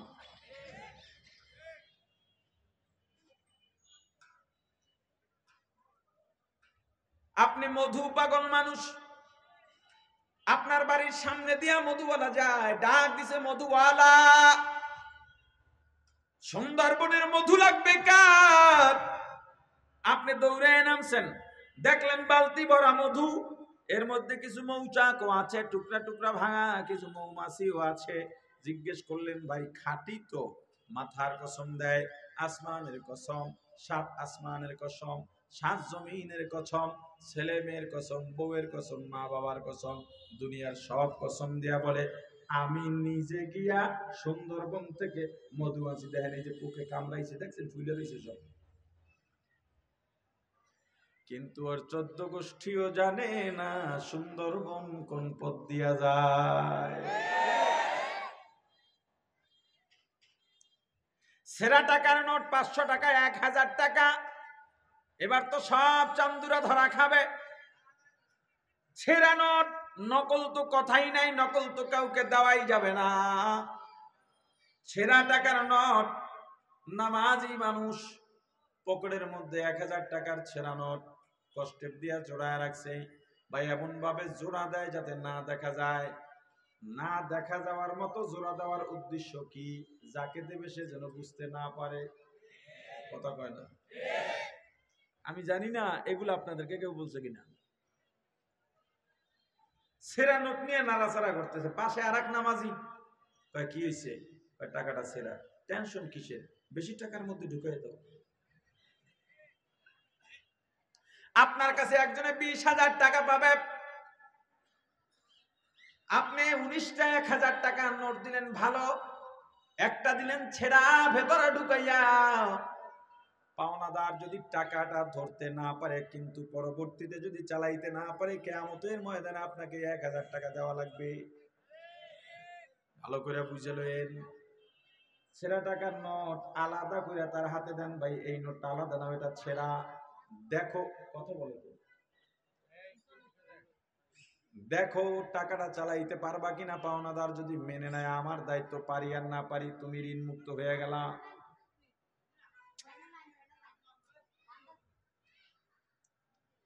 আর যদি বলে আমি চেষ্টা করি, না পারলে তোমার কাছ থেকে ফিরে নেব, তাহলে ফিরে আসলে আপনাকে ফেরত দিতেই হবে। আমিরুল মুমিনিন খলিফাতুল মুসলিমিন হযরত উমর রাদিয়াল্লাহু তাআলা আনহু মা মেয়ের কথাবার্তা সব শুনতেছেন। মেয়েটা ডাক দিয়া বলে, মা, হযরত উমর তো দুধে পানি মিশাইতে নিষেধ করছেন। মা জবাব দিয়া বলে, এটা তো আমিও জানি, কিন্তু এখানে তো ওমর নাই, ওমর দেখবেও না, জানবেও না, আজকে মিশাইয়া দাও। মেয়েটা জবাব দিয়া বলে, মাগো, ওমর যদিও না দেখেন, ওমরের আল্লাহ তো দেখে। আউলিয়ারা কারে কুবা ইখতিয়ার, জাহেলারা কার দুনিয়া ইখতিয়ার, আশিকারা মিল্লাত মাযহাব জুদাস্ত, আশিকারা মিল্লাত মাযহাব খুদাস্ত। মিয়ানে আশিক মাশুক রমজিস্ত, কিরামান কাতিবিনরা হাম খবর নিস। হযরত উমর আর দেরি করেন নাই, চলে গেলেন। ফজর পড়লেন, তেলাওয়াত করলেন, জিকির করলেন, ব্যক্তিগত আমল সারলেন, ইশরাকের নামাজের পরে ডাকলেন আশপাশের লোকজনকে, আমি আজকে একটা মেয়ের সন্ধান পাইছি, আমার বড় পছন্দ হয়ে গেছে। মেয়ের দেখছেন? হুজুর কি মেয়েকে দেখছেন? বলে হুজুর কি করতে চান? বলে আমার ছেলের বউ বানাইতে চাই। অর্ধ পৃথিবীর মালিক শাসনকর্তা নিজের ছেলের বউ বানাইতে চান কাকে? ঘর ভারী নাই, বাবাও নাই, দুধ দহন কইরা সংসার চলে, মেয়েটা বেটে না লম্বা, কালো না সুন্দরী, তাও দেখেন নাই, শুধুমাত্র দিনদারির কারণে অর্ধজাহানের শাসক বললেন এই মেয়েটাকে আমার ঘরের ছেলের বউ বানাইতে চায়। এ যুবক, বিয়ে করতে যাইবা, মেয়ে দেখতে যাইবা, সুন্দরী কিনা এটা দেখার অধিকার তোমার আছে।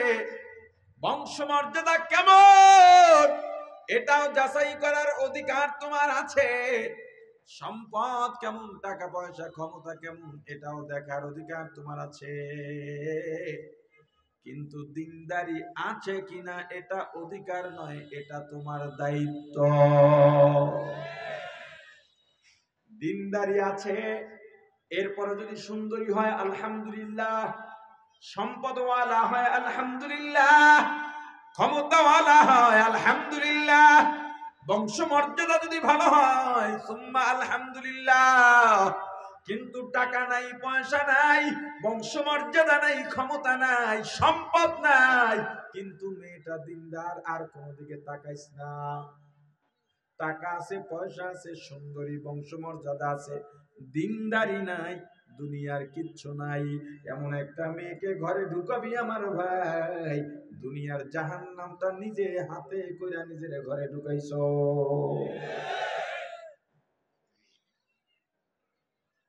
প্রাণের ভাই আমার, মেয়ে দেখা শেষ,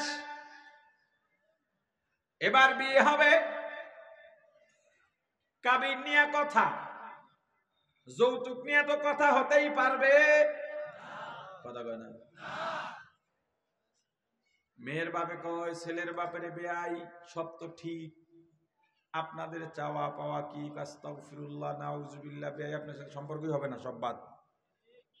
আপনি আমার যৌতুকের প্রস্তাব দিতেছেন, আমার আবার দাবি দেওয়া। আমি পবিত্র ভূমি পাড়াই আইছি মিয়া, বাইতুল্লাহ জিয়ারত করে আইছি, আমার রাসূলের রওজায় সালাম দিয়েছি, আপনি আমার যৌতুকের কথা কন। আপনার মেয়ের আপনি কি দেবেন এটা আপনার ব্যাপার,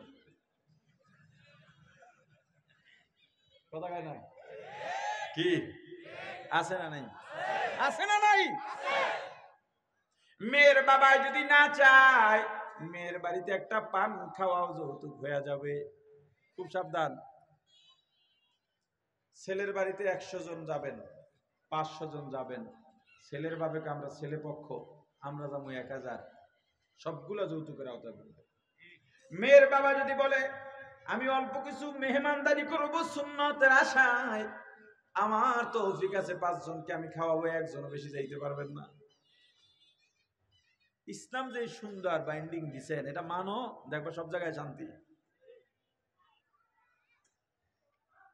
এবার কাবিন, যৌতুক নিয়ে তো আলোচনা বাদ, কাবিন নিয়ে আলোচনা অবশ্যই হবে। মূলত মহারানা, এটা মেয়েদের প্রাপ্য।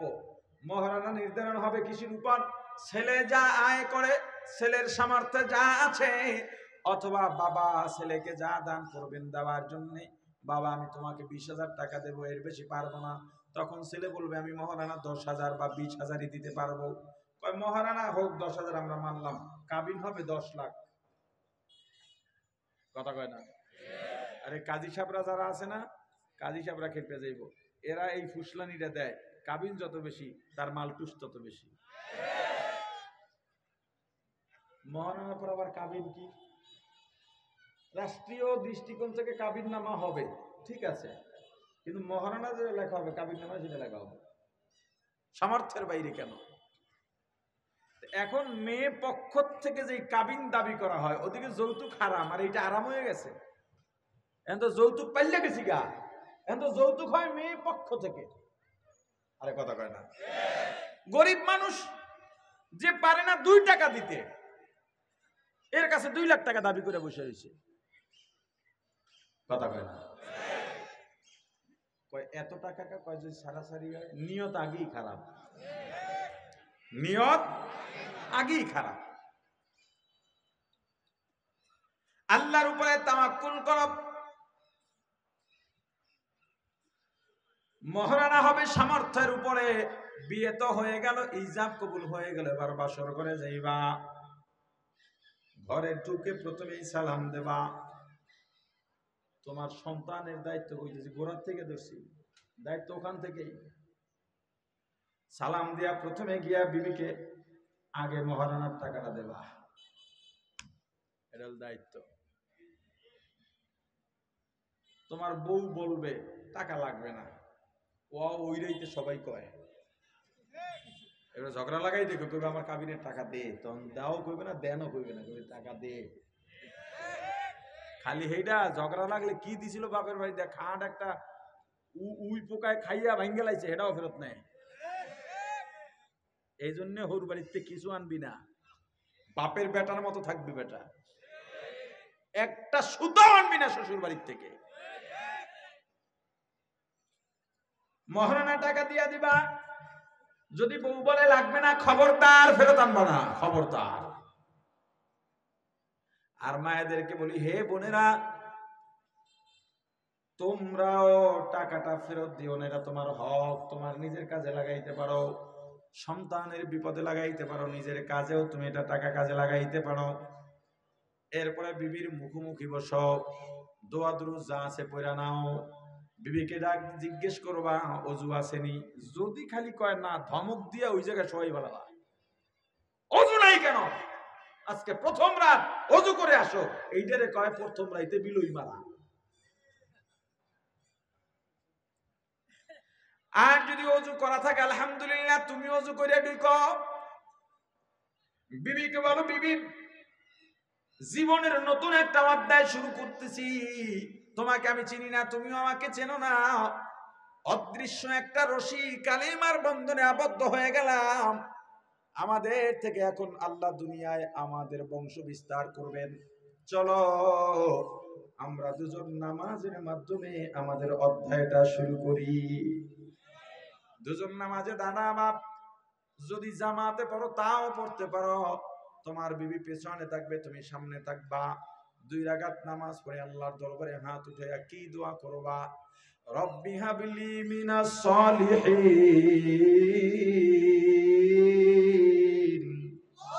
ও আল্লাহ নেক সন্তান দেন। সন্তানের দায়িত্ব। যাদের বিয়ে হয়ে গেছে, 2টা সন্তান হয়ে গেছে, এখনো যদি তোমার সন্তানের আশা থাকে, তুমি তোমার বিবিকে নিয়ে এভাবে নামাজ দিয়ে শুরু করো। সন্তানের দায়িত্ব। সন্তান যদি গর্ভে এসে যায়, 2-1 মাসেই তো খবর পেয়ে যাইবা। ও গর্ভধারিণী মা, খবরদার সন্তান গর্ভে নিয়া গান বাজনা শুনবা না, পরপুরুষের সামনে যাইবা না, কখনো মিথ্যা বলবা না। তুমি যা করবা, তোমার গর্ভের সন্তানের উপর তার প্রভাব পড়বে। কথিত আছে, হয়তো হতে পারে কল্প কাহিনীর গল্প, অথবা সত্য, কল্প কাহিনীর গল্প হোক অথবা সত্য হোক, ঘটনাটা অনেক ইফেক্টিভ এবং শিক্ষণীয়। বড় পীর আব্দুল কাদের জিলানী রাহমাতুল্লাহি আলাইহি মায়ের গর্ভ থেকে 18 পারা কোরআন হেফজ করে দুনিয়ায় আসছে। এটা এমনি এমনি হয়? আরে কথা বলে না, এমনি এমনি হয়? সন্তান যখন ভূমিষ্ঠ হবে, 1 সপ্তাহ ভূমিষ্ঠ হওয়ার পর ডান কানে আযান, বাম কানে ইকামাত। তোমার সন্তান ছেলে হোক বা মেয়ে হোক, দুনিয়াতে আসার সাথে সাথে তার কানে রিসালাতের দাওয়াত চলে যাবে, তাওহীদের দাওয়াত চলে যাবে।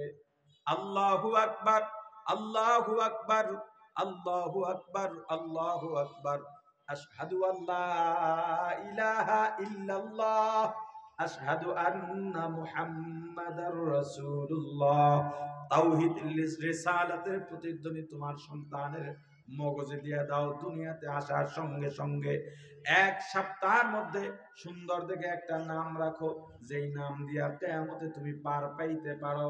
কিয়ামতের ময়দানে কারো কারো জন্য সুন্দর নামও হতে পারে নাজাতের জরিয়া। একটা নেকের অভাবে জাহান্নামে যাবে। কিয়ামতের ময়দানে আল্লাহর অনেকগুলো রূপ থাকবে। রহমান রহিমের রূপ, গফফারের রূপ, সাত্তারের রূপ, আবার কখনো কহ্হারের রূপ। সব সময় আল্লাহর কাছে পানা চাও আর দোয়া করো, আল্লাহ কিয়ামতের ময়দানে যেন কহ্হার রূপের সামনে না পড়ি। আল্লাহর দয়ার রূপ। একটা নেকের অভাবে জাহান্নামে যাইতেছো, আর ফিরে ফিরে আল্লাহর কুরসির দিকে তাকাও। আল্লাহর দয়ার রূপ। আল্লাহ ডাক দিবেন, এই বান্দা এদিকে কেন বারবার তাকাচ্ছিস, এদিকে আয়। সামনে দাঁড় করাইবেন, কি কারণে বারবার পেছনে তাকাও? বলবে, আল্লাহ মাত্র একটা নেকের অভাবে জাহান্নামে যাইতেছি। যাও মায়ের কাছে যাও, বাবার কাছে যাও বলে গেছিলাম। যেই মা না খাই আমারে খাওয়াইলেন, ওই মা আমারে চেনে না। দুনিয়ায় কার জন্য পাগল হইছো আমার ভাই? দুনিয়া এই আপন আসলে কেউই আপন না। একবারও চিন্তা করো না, এই মুহূর্তে যদি মারা যায়, এই যে মা বাবা, সন্তান, স্ত্রী, ভাই বোন, বন্ধু বান্ধব যে পর হইয়া গেল, এই যে সম্পর্ক শেষ, আর সারা জীবনেও সম্পর্কের জোড়া লাগবে না। এত সম্পদ কামায়া যাও, দিনের পথে তোমার কোনো অবদান নাই কেন? সম্পদের পাহাড় বানাইছো। মসজিদ, মাদ্রাসা, মাহফিল থেকে গেলে তুমি 1000 টাকা দিয়া মনে করো অনেক উদ্ধার করে ফেলছো, অথচ তুমি শত কোটি টাকার মালিক। তোমার সম্পদ দুনিয়ায় পড়ে থাকবে, যারা তোমার আপন না, দিনের পথে যেইটা দিবা এইটাই তোমার সঙ্গে থাকবে। তোমার মা দুনিয়ায় সবচাইতে তোমার আপন। কেমন আপন শোনো। ইয়াউমা ইয়াফিরুল মারউ মিন আখিহি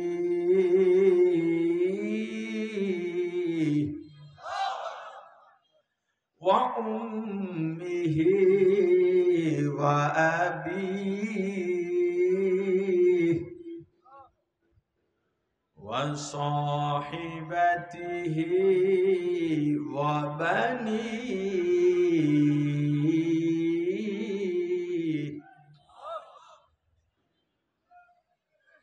يوم يفر المرء من أخيه وأمه وأبيه وصاحبته وبنيه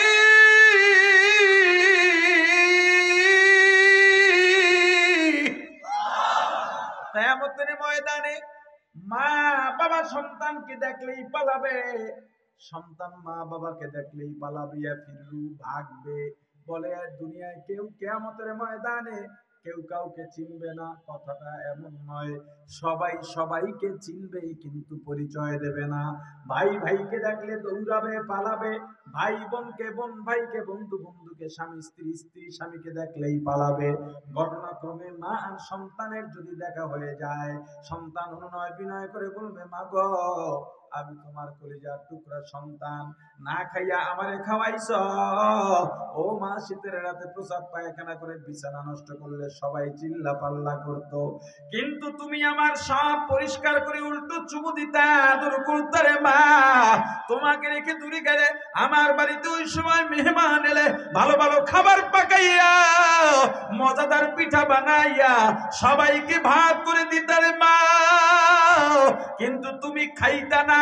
আমি নাই, এজন্য আমি যদি দেশের বাইরে যাইতাম অথবা ঈদে বাড়ি না থাকতাম, সবার জন্য নাস্তা পরিবেশন করতা, তুমি নতুন কাপড়টাও পরতা না আমার মায়ায়। আমি তোমার সেই সন্তান, আজকে একটা নেকির অভাবে জাহান্নামে যাইতেছি রে মা। মা এক কথায় জবাব দিয়া বলবেন, আমি তোকে চিনি না। সন্তান মাকে চেনানোর চেষ্টা করবে, ও মা কেন চেনো না? আমার বাবার নাম আব্দুল্লাহ, আমার বাবার নাম আব্দুর রহমান, আমার বাবার নাম আব্দুল খালেক।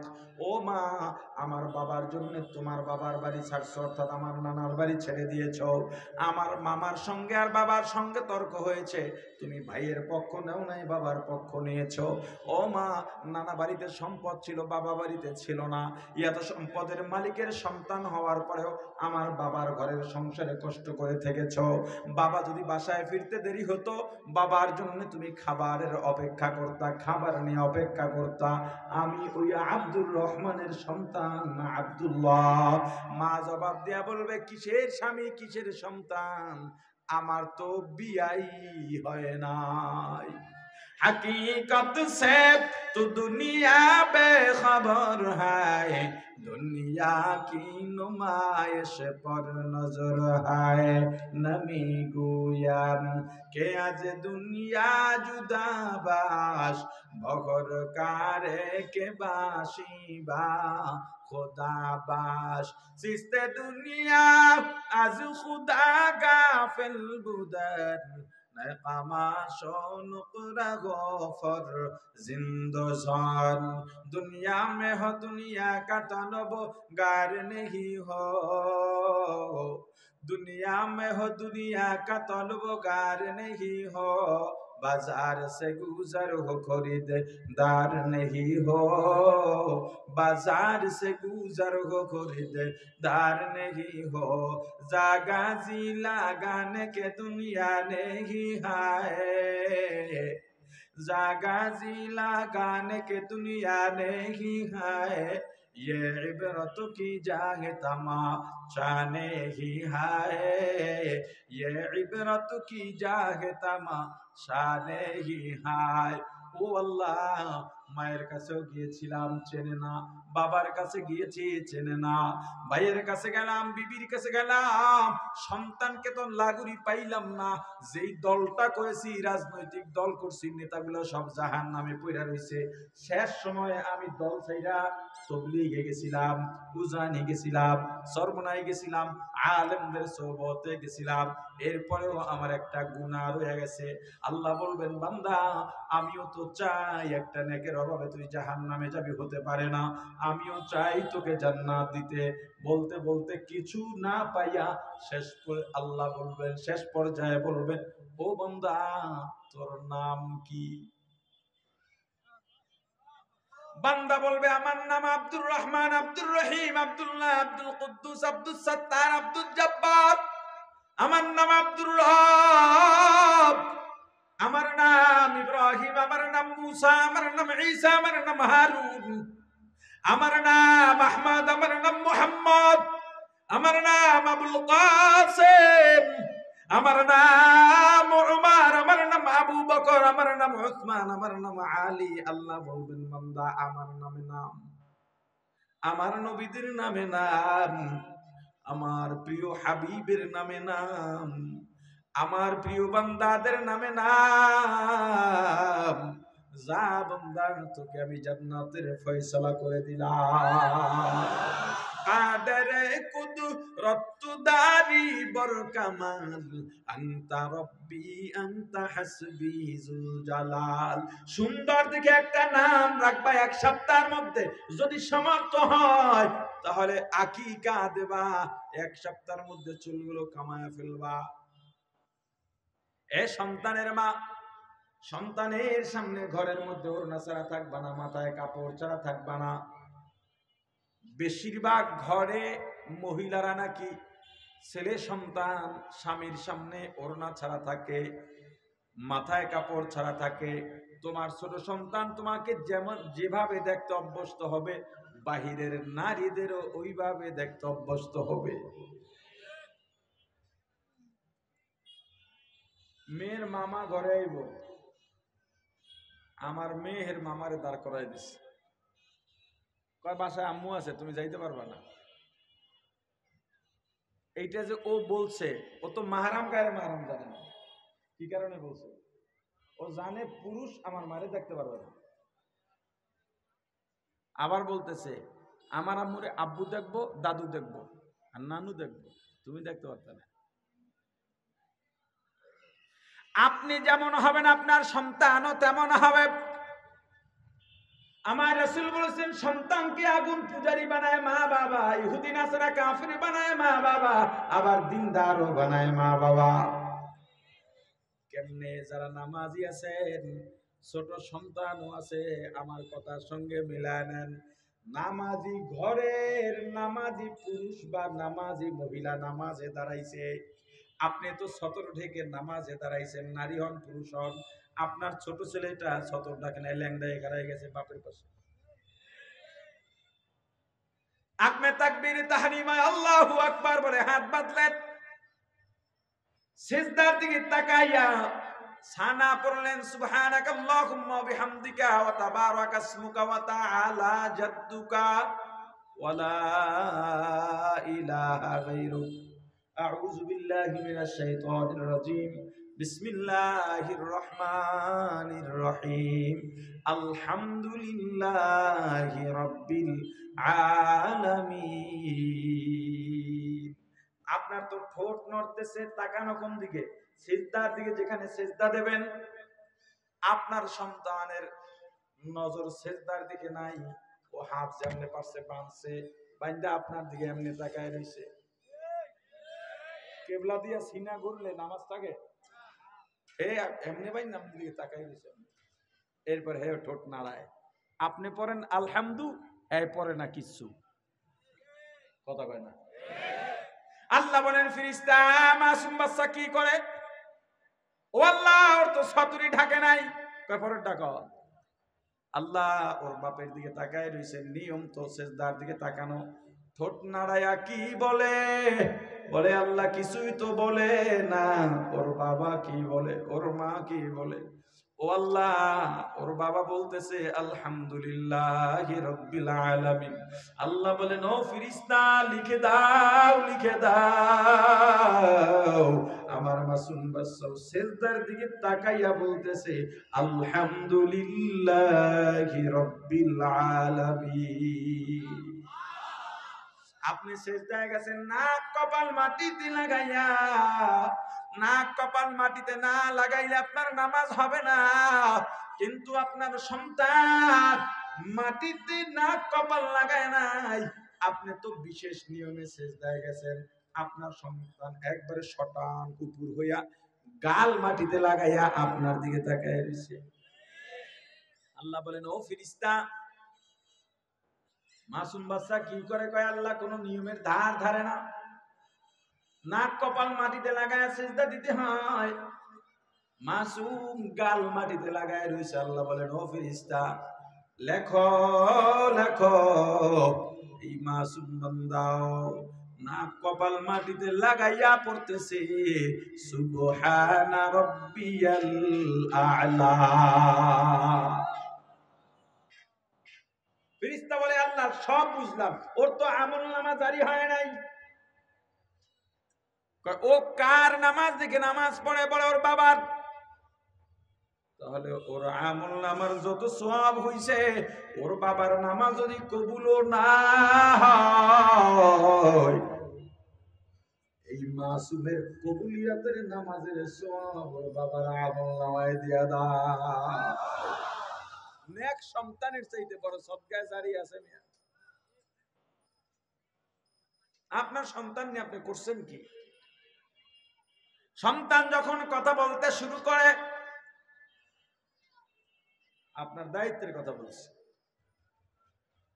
সন্তান যখন কথা বলতে শুরু করবে, তখনই প্রথমে তাকে শিখাও আশহাদু আল্লা ইলাহা ইল্লাল্লাহু ওয়াহদাহু লা শারীকা লা ওয়া আশহাদু আন্না মুহাম্মাদান আবদুহু ওয়া রাসূলুহু। সন্তানকে দিন শেখানো শুরু করো। 7 বছর হয়ে গেছে, এরপরে সন্তানকে সাথে নামাজে নিয়ে যাও, মসজিদে যাও, সন্তানকে নিয়ে যাও। যেই মসজিদ কমিটি ছোট শিশুদের মসজিদে ঢুকতে দেয় না, ওই কমিটি মসজিদ থেকে বের করে দিয়া ছোটদেরকে মসজিদে ঢুকাইবেন। তুমি কে রে কমিটি? ওরা এখন মসজিদে যাইবে না তো অভ্যাস করবে কেমনে? বরং মসজিদ কমিটির বরাদ্দ করা দরকার। যে শিশুরা মসজিদে আসবে, কমিটির পক্ষ থেকে মসজিদে চকলেট আছে, এটা না করে এবার বাইর করে দেয়। 10 বছর পর্যন্ত নামাজের সাথে সাথে নামাজে দাঁড় করান, নিয়ম কানুন শিখান। হুজুর আমি তো নামাজ জানি না। না জানলে তোমাকে এখন শিখতে হবে, শেখা ফরজ, শেখা ফরজ। 10 বছর বয়সে নামাজ পড়ে না, এবার মাঝে মাঝে শাসন করো। শাসন, নির্যাতন না। কি বলছি? শাসন আর নির্যাতনের ব্যবধান কি? শাসন করবা মাদ্রাসাওয়ালা, স্কুলওয়ালা, তুমিও ছাত্রকে শাসন করো, নির্যাতন করবা না। একটা বেত দাও হাতের মধ্যে, অনেক ব্যথা, কিছুক্ষণ পরে নাই, ওষুধও খাওয়া লাগে নাই, এটার নাম শাসন। এটা কি? বেত দিছে, কয় জামা উঠা, শার্ট উঠা, এই থেকে এই পর্যন্ত দাগ পড়ে গেছে, চামড়া উঠে গেছে, পিঠের মধ্যে মারা, মাথায় মারা, গালে মারা, খবরদার এটা করবেন না। ওষুধ খাওয়া লাগছে, মা বাবার মনেও কষ্ট পাইছে, মিডিয়া পর্যন্ত চলে আসছে, মিডিয়া আসছে অন্য কারণে, আপনার আমার দরদে না। কিন্তু সন্তানকে মারছেন, রক্ত বের হইছে, চামড়া উঠায় ফেলাইছেন, এটা নির্যাতন, এটা করবেন না। সন্তানকে শাসন করেন। 12-13 বছর হয়ে গেছে, শাসনেও কাজ হয় না, এবার খানাও বন্ধ করে দেন। এই নামাজ না পড়লে ঘরের খানা বন্ধ। আর তাকে স্মরণ করায় দেন, 15 বছর পর তুমি বালেগ হয়ে যাইবা, তোমাকে খাওয়াবার দায়িত্ব আমার না, আমার দায়িত্ব 15 বছর পর্যন্ত। এরপরেও যদি তোমাকে খাওয়াই, সেটা তোমার উপরে আমার দয়া। যদি না খাওয়াই, তুমি কিছু বলতে পারবা না, তোমার জায়গা তুমি বানায় লও, তোমার যোগ্যতা তুমি অর্জন করো। বাংলাদেশে 15 বছরে যেহেতু তেমন শক্তি অর্জন হয় না, 18 বছর দিয়ে দেন, তোরে 18 বছর পর্যন্ত খাওয়াবো, এরপরে তোরটা তুই বুঝবি। আমার যতটুকু শেখানো দরকার আমি ততটুকু শিখাই দিতেছি। সন্তান এরপরও নামাজ আদায় করে না, তেজ্য কইরা বাইর কইরা দাও। নির্দেশ, নেক আমলের আদেশ এবং দাওয়াত। আদেশ কয় শ্রেণীর জন্য? কথা বলে না? 1 নাম্বার সন্তান, সন্তানের জন্য আদেশ না দাওয়াত? সন্তানকে আদেশ করো, নামাজে যেতেই হবে। ফজরের সময় তুমি উঠা চিল্লাও, জামাত তৈয়ার, দামরা পোলা ঘরে ঘুমায়, একবারও ডাকো নাই। এই সন্তান কিয়ামতের ময়দানে বলবে, আল্লাহ আমার ওই বাপটা কই, যে নিজে নামাজে গেছে, আমার একদিন খাবারও বন্ধ করে নাই, শাসনও করে নাই, দিনও শিখায় নাই, ওই বাপের লইয়া জাহান্নামে যাব। আপনার স্ত্রী, তাকে দাওয়াত না নির্দেশ? বিবি নামাজ আদায় করো, নামাজ না পড়লে থাকতে পারবে না। বিবির জন্য নির্দেশ শুধু ফরজ নয়, নফলের জন্য নির্দেশ দেওয়া, ফরজের গুরুত্ব দিয়া যায় গেছে। এরপরে বলছি কে? শিক্ষক তার ছাত্রকে, পীর তার মুরিদকে। আরো অনেক আলোচনা আছে, সন্তানের আলোচনায় স্টপ করলাম। যতটুকু আলোচনা করেছি, আলোচনায় যত ভুল আমার পক্ষ থেকে, যত ভালো আল্লাহর পক্ষ থেকে। আমার ভুলগুলো শুধরাইয়া আল্লাহর ভালোগুলো গ্রহণ করার তৌফিক দান করেন। দোয়াকে আমি করব না, আর কেউ আছে? হ্যাঁ, আচ্ছা, উঠবেন না কেউ, দোয়া করে যাবেন। মূল ফসল দোয়ায়, ইবলিস চাইবে না আমরা থাকি, চলে যেতে বলবে। আমি আধা ঘন্টা টাইম আমি যে দেখি না এমন না, ইচ্ছা করেই বাড়াইছি। কারণ যে দাওয়াত দিচ্ছে উনিও আমার কাছের মানুষ। আজকে সভাপতি কইল, হ্যাঁ আমাগো এলাকার। আবার আপনারাও শ্রমিক মানুষ, আপনারা তো আর শরীয়তের মার প্যাচ বোঝেন না, আশা করে বসে রয়েছেন। আবার কালকেও হুজুর একজন আয় নাই, ইচ্ছা করেই নিয়ত করেই বসে 10:30 পর্যন্ত করব। সামনে থেকে আমি আসি আর না আসি, আপনারা 10টার মধ্যে সব গুছাই ফেলাইবেন। এসার পরে মূল আলোচক আমি, ওই শর্তেই মাহফিল নিয়ে এসার পরে আমি বসবো। বাকি হবেন না। আমরা এসএফএক্স এর মালিক এবং শ্রমিকদের জন্য দোয়া চেয়ে আলহামদুলিল্লাহ এবারে কথা শেষ করেছি। আল্লাহ আমাদের সকলকে কবুল করুন, আমিন। اللهم ربنا ظلمنا أنفسنا وإن لم تغفر لنا وترحمنا لنكونن من الخاسرين ربنا آتنا في الدنيا حسنة وفي الآخرة حسنة وقنا عذاب النار رب ارحمهما كما ربياني صغيرا رب ارحمهما كما ربياني صغيرا دعاء خستم بدرگاه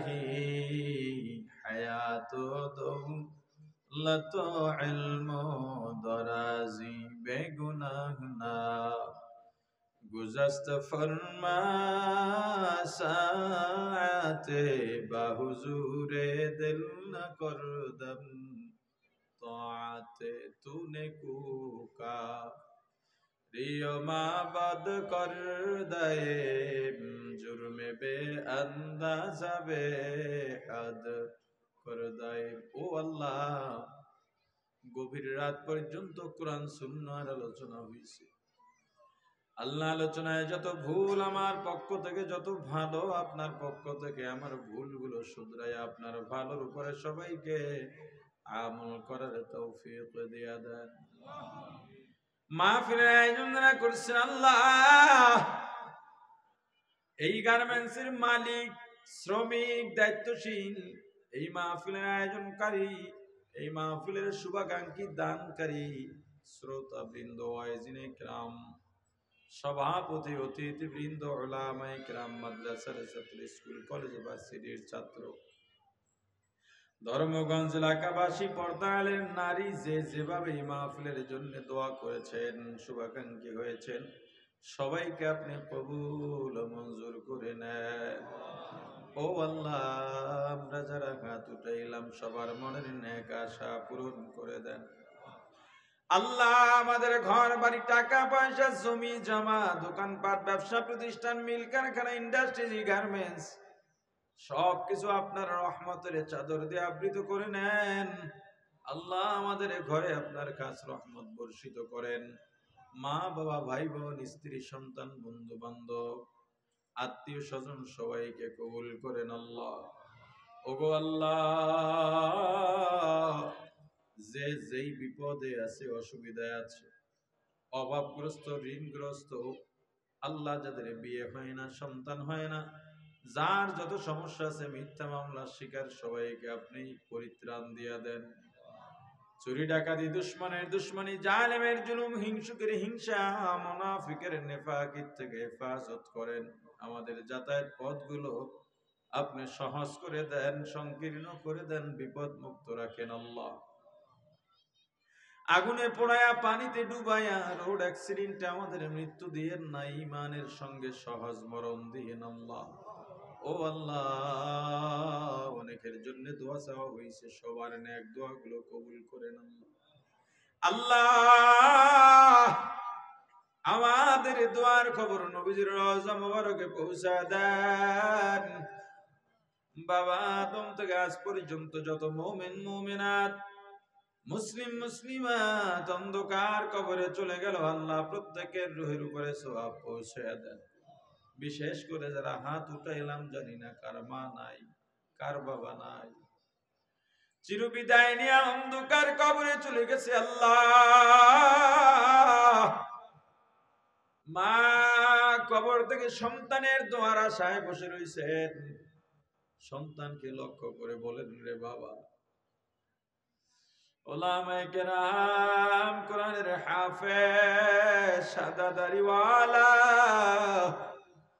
মাদ্রাসার ছাত্র যুবক জওয়ানের সাথে হাত উঠাইছিস রে বাবা একটু দোয়া কর চোখের পানি ছেড়ে দোয়া কর বাবা তোর দোয়া আমার কবরে শান্তির ব্যবস্থা হয়ে যায় বাবা আমি মা দুঃখিনীর চেহারাটাও কি একবার তোর চোখের সামনে ভাসি না এ বাবা তোর জন্য আমি মা তোকে মাদ্রাসায় পাঠাইয়া, স্কুলে পাঠাইয়া, বাবারে নারায়ণগঞ্জে গার্মেন্টসে পাঠাইয়া আমি বাড়িতে খাই নাই, ঘুমাইতে পারি নাই। বাবারে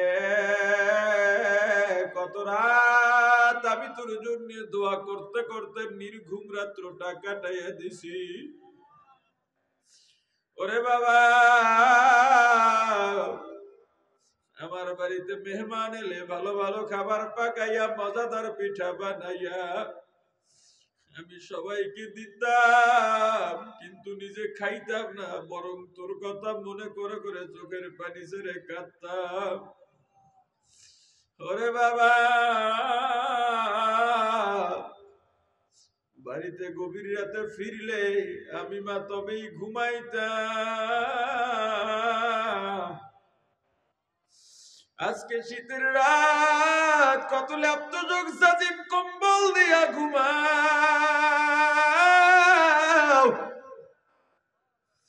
অথচ আমি মাকে পাতলা সাদা পাঁচখানা কাপড়ের প্যাকেট বানাইয়া এমন জায়গায় রাখছো বাবা, বিছানা নাই, বালিশ নাই। আমি মায়ের জন্য যদি মায়া লাগে,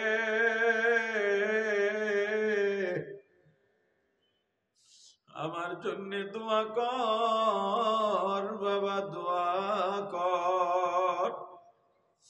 বাবা ডেকে ডেকে বলেন, রে সন্তান, চৈত্র মাসের রৌদ্র, ভাদ্র মাসের রৌদ্র মাথার গাম পায়ে ফেলাইয়া, গায়ের রক্ত পানি বানাইয়া, না খাইয়া না ঘুমাইয়া, ওরে বাবা সকালে বের হইয়া রাত্র 10টায় বাসায় ফিরছি।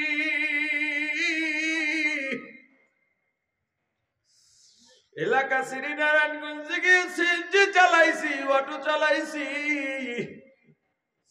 গার্মেন্টসে কাজ করছি রে বাবা।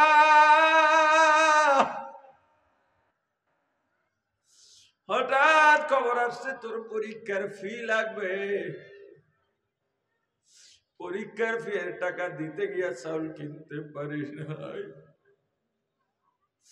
বাবা গার্মেন্টস এর বেতন লইয়া বাসায় ফিরবো, দেখি মিষ্টির দোকানে ভিড়, 2 বছর হইছে মিষ্টি খাই না।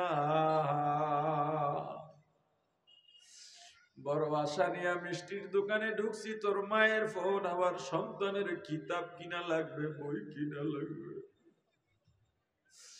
বিশ্বাস কর বাবা, আমি আর মিষ্টি খাই নাই, দোকান থেকে বের হইয়া তোর কিতাব বইয়ের টাকা পাঠাইছি। ঈদের সময় তোর কত বায়না, নতুন জুতা, নতুন জামা, কত খেলনা, অথচ বাবা আমি ছেঁড়া জুতা সেলাই কইরা পড়ছি। পুরান জামাটা সাবান দিয়া ধুইয়া ইস্ত্রি কইরা ঈদের জামাতে গেছি।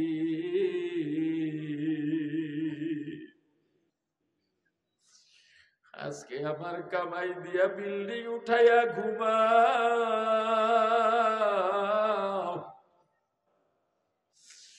অথচ তোর বিল্ডিং এর ছাদের পানি, বৃষ্টির চালের পানি গড়াইয়া গড়াইয়া আমি বাবার কবরে আসে খবর দিলি না। ও আল্লাহ, তাকায় দেখেন কোন সন্তান মা হারাইয়া, বাবা হারাইয়া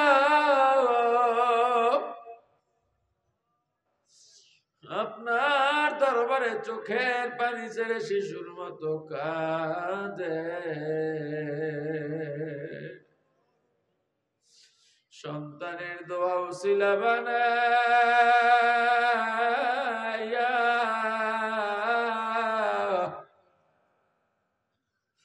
প্রত্যেকের মা বাবার কবরগুলো জান্নাতের বাগান বানাইয়া দেন। ওগো আল্লাহ, আমাদের আত্মীয় স্বজন, দাদা দাদি, নানা নানি, শ্বশুর শাশুড়ি, ভাই বন্ধু, পাড়া প্রতিবেশী, মুতাল্লিকিন, মুহিব্বিন, উস্তাদ শাগিরিদ, পীর মুরিদ, স্বামী স্ত্রী যারা অন্ধকার কবরে চলে গেল, প্রত্যেকের রুহের উপরে সওয়াব পৌঁছায়া দেন। এলাকায় যত মুসলিম কবর আছে কবরগুলো জান্নাতের বাগান বানায়া দেন। আমরা যারা বেঁচে আছি নেক হায়াত দারাজ করেন, দোকানদার, ব্যবসায়ী, কর্মচারী, কর্মজীবী, জেলে মজদুর, কৃষক, শ্রমিক, প্রশাসন, সাংবাদিক, জনপ্রতিনিধি, সমাজকর্মী সবাইকে নিষ্ঠার সাথে কাজ করার তৌফিক দিয়া দেন। আমাদের কামাই রুজিতে বরকত দেন, হালাল রুজি কামাই করার তৌফিক দিয়া দেন। খাঁটি মুসলমান না বানাইয়া অন্ধকার কবরে ডাক দিয়েন না।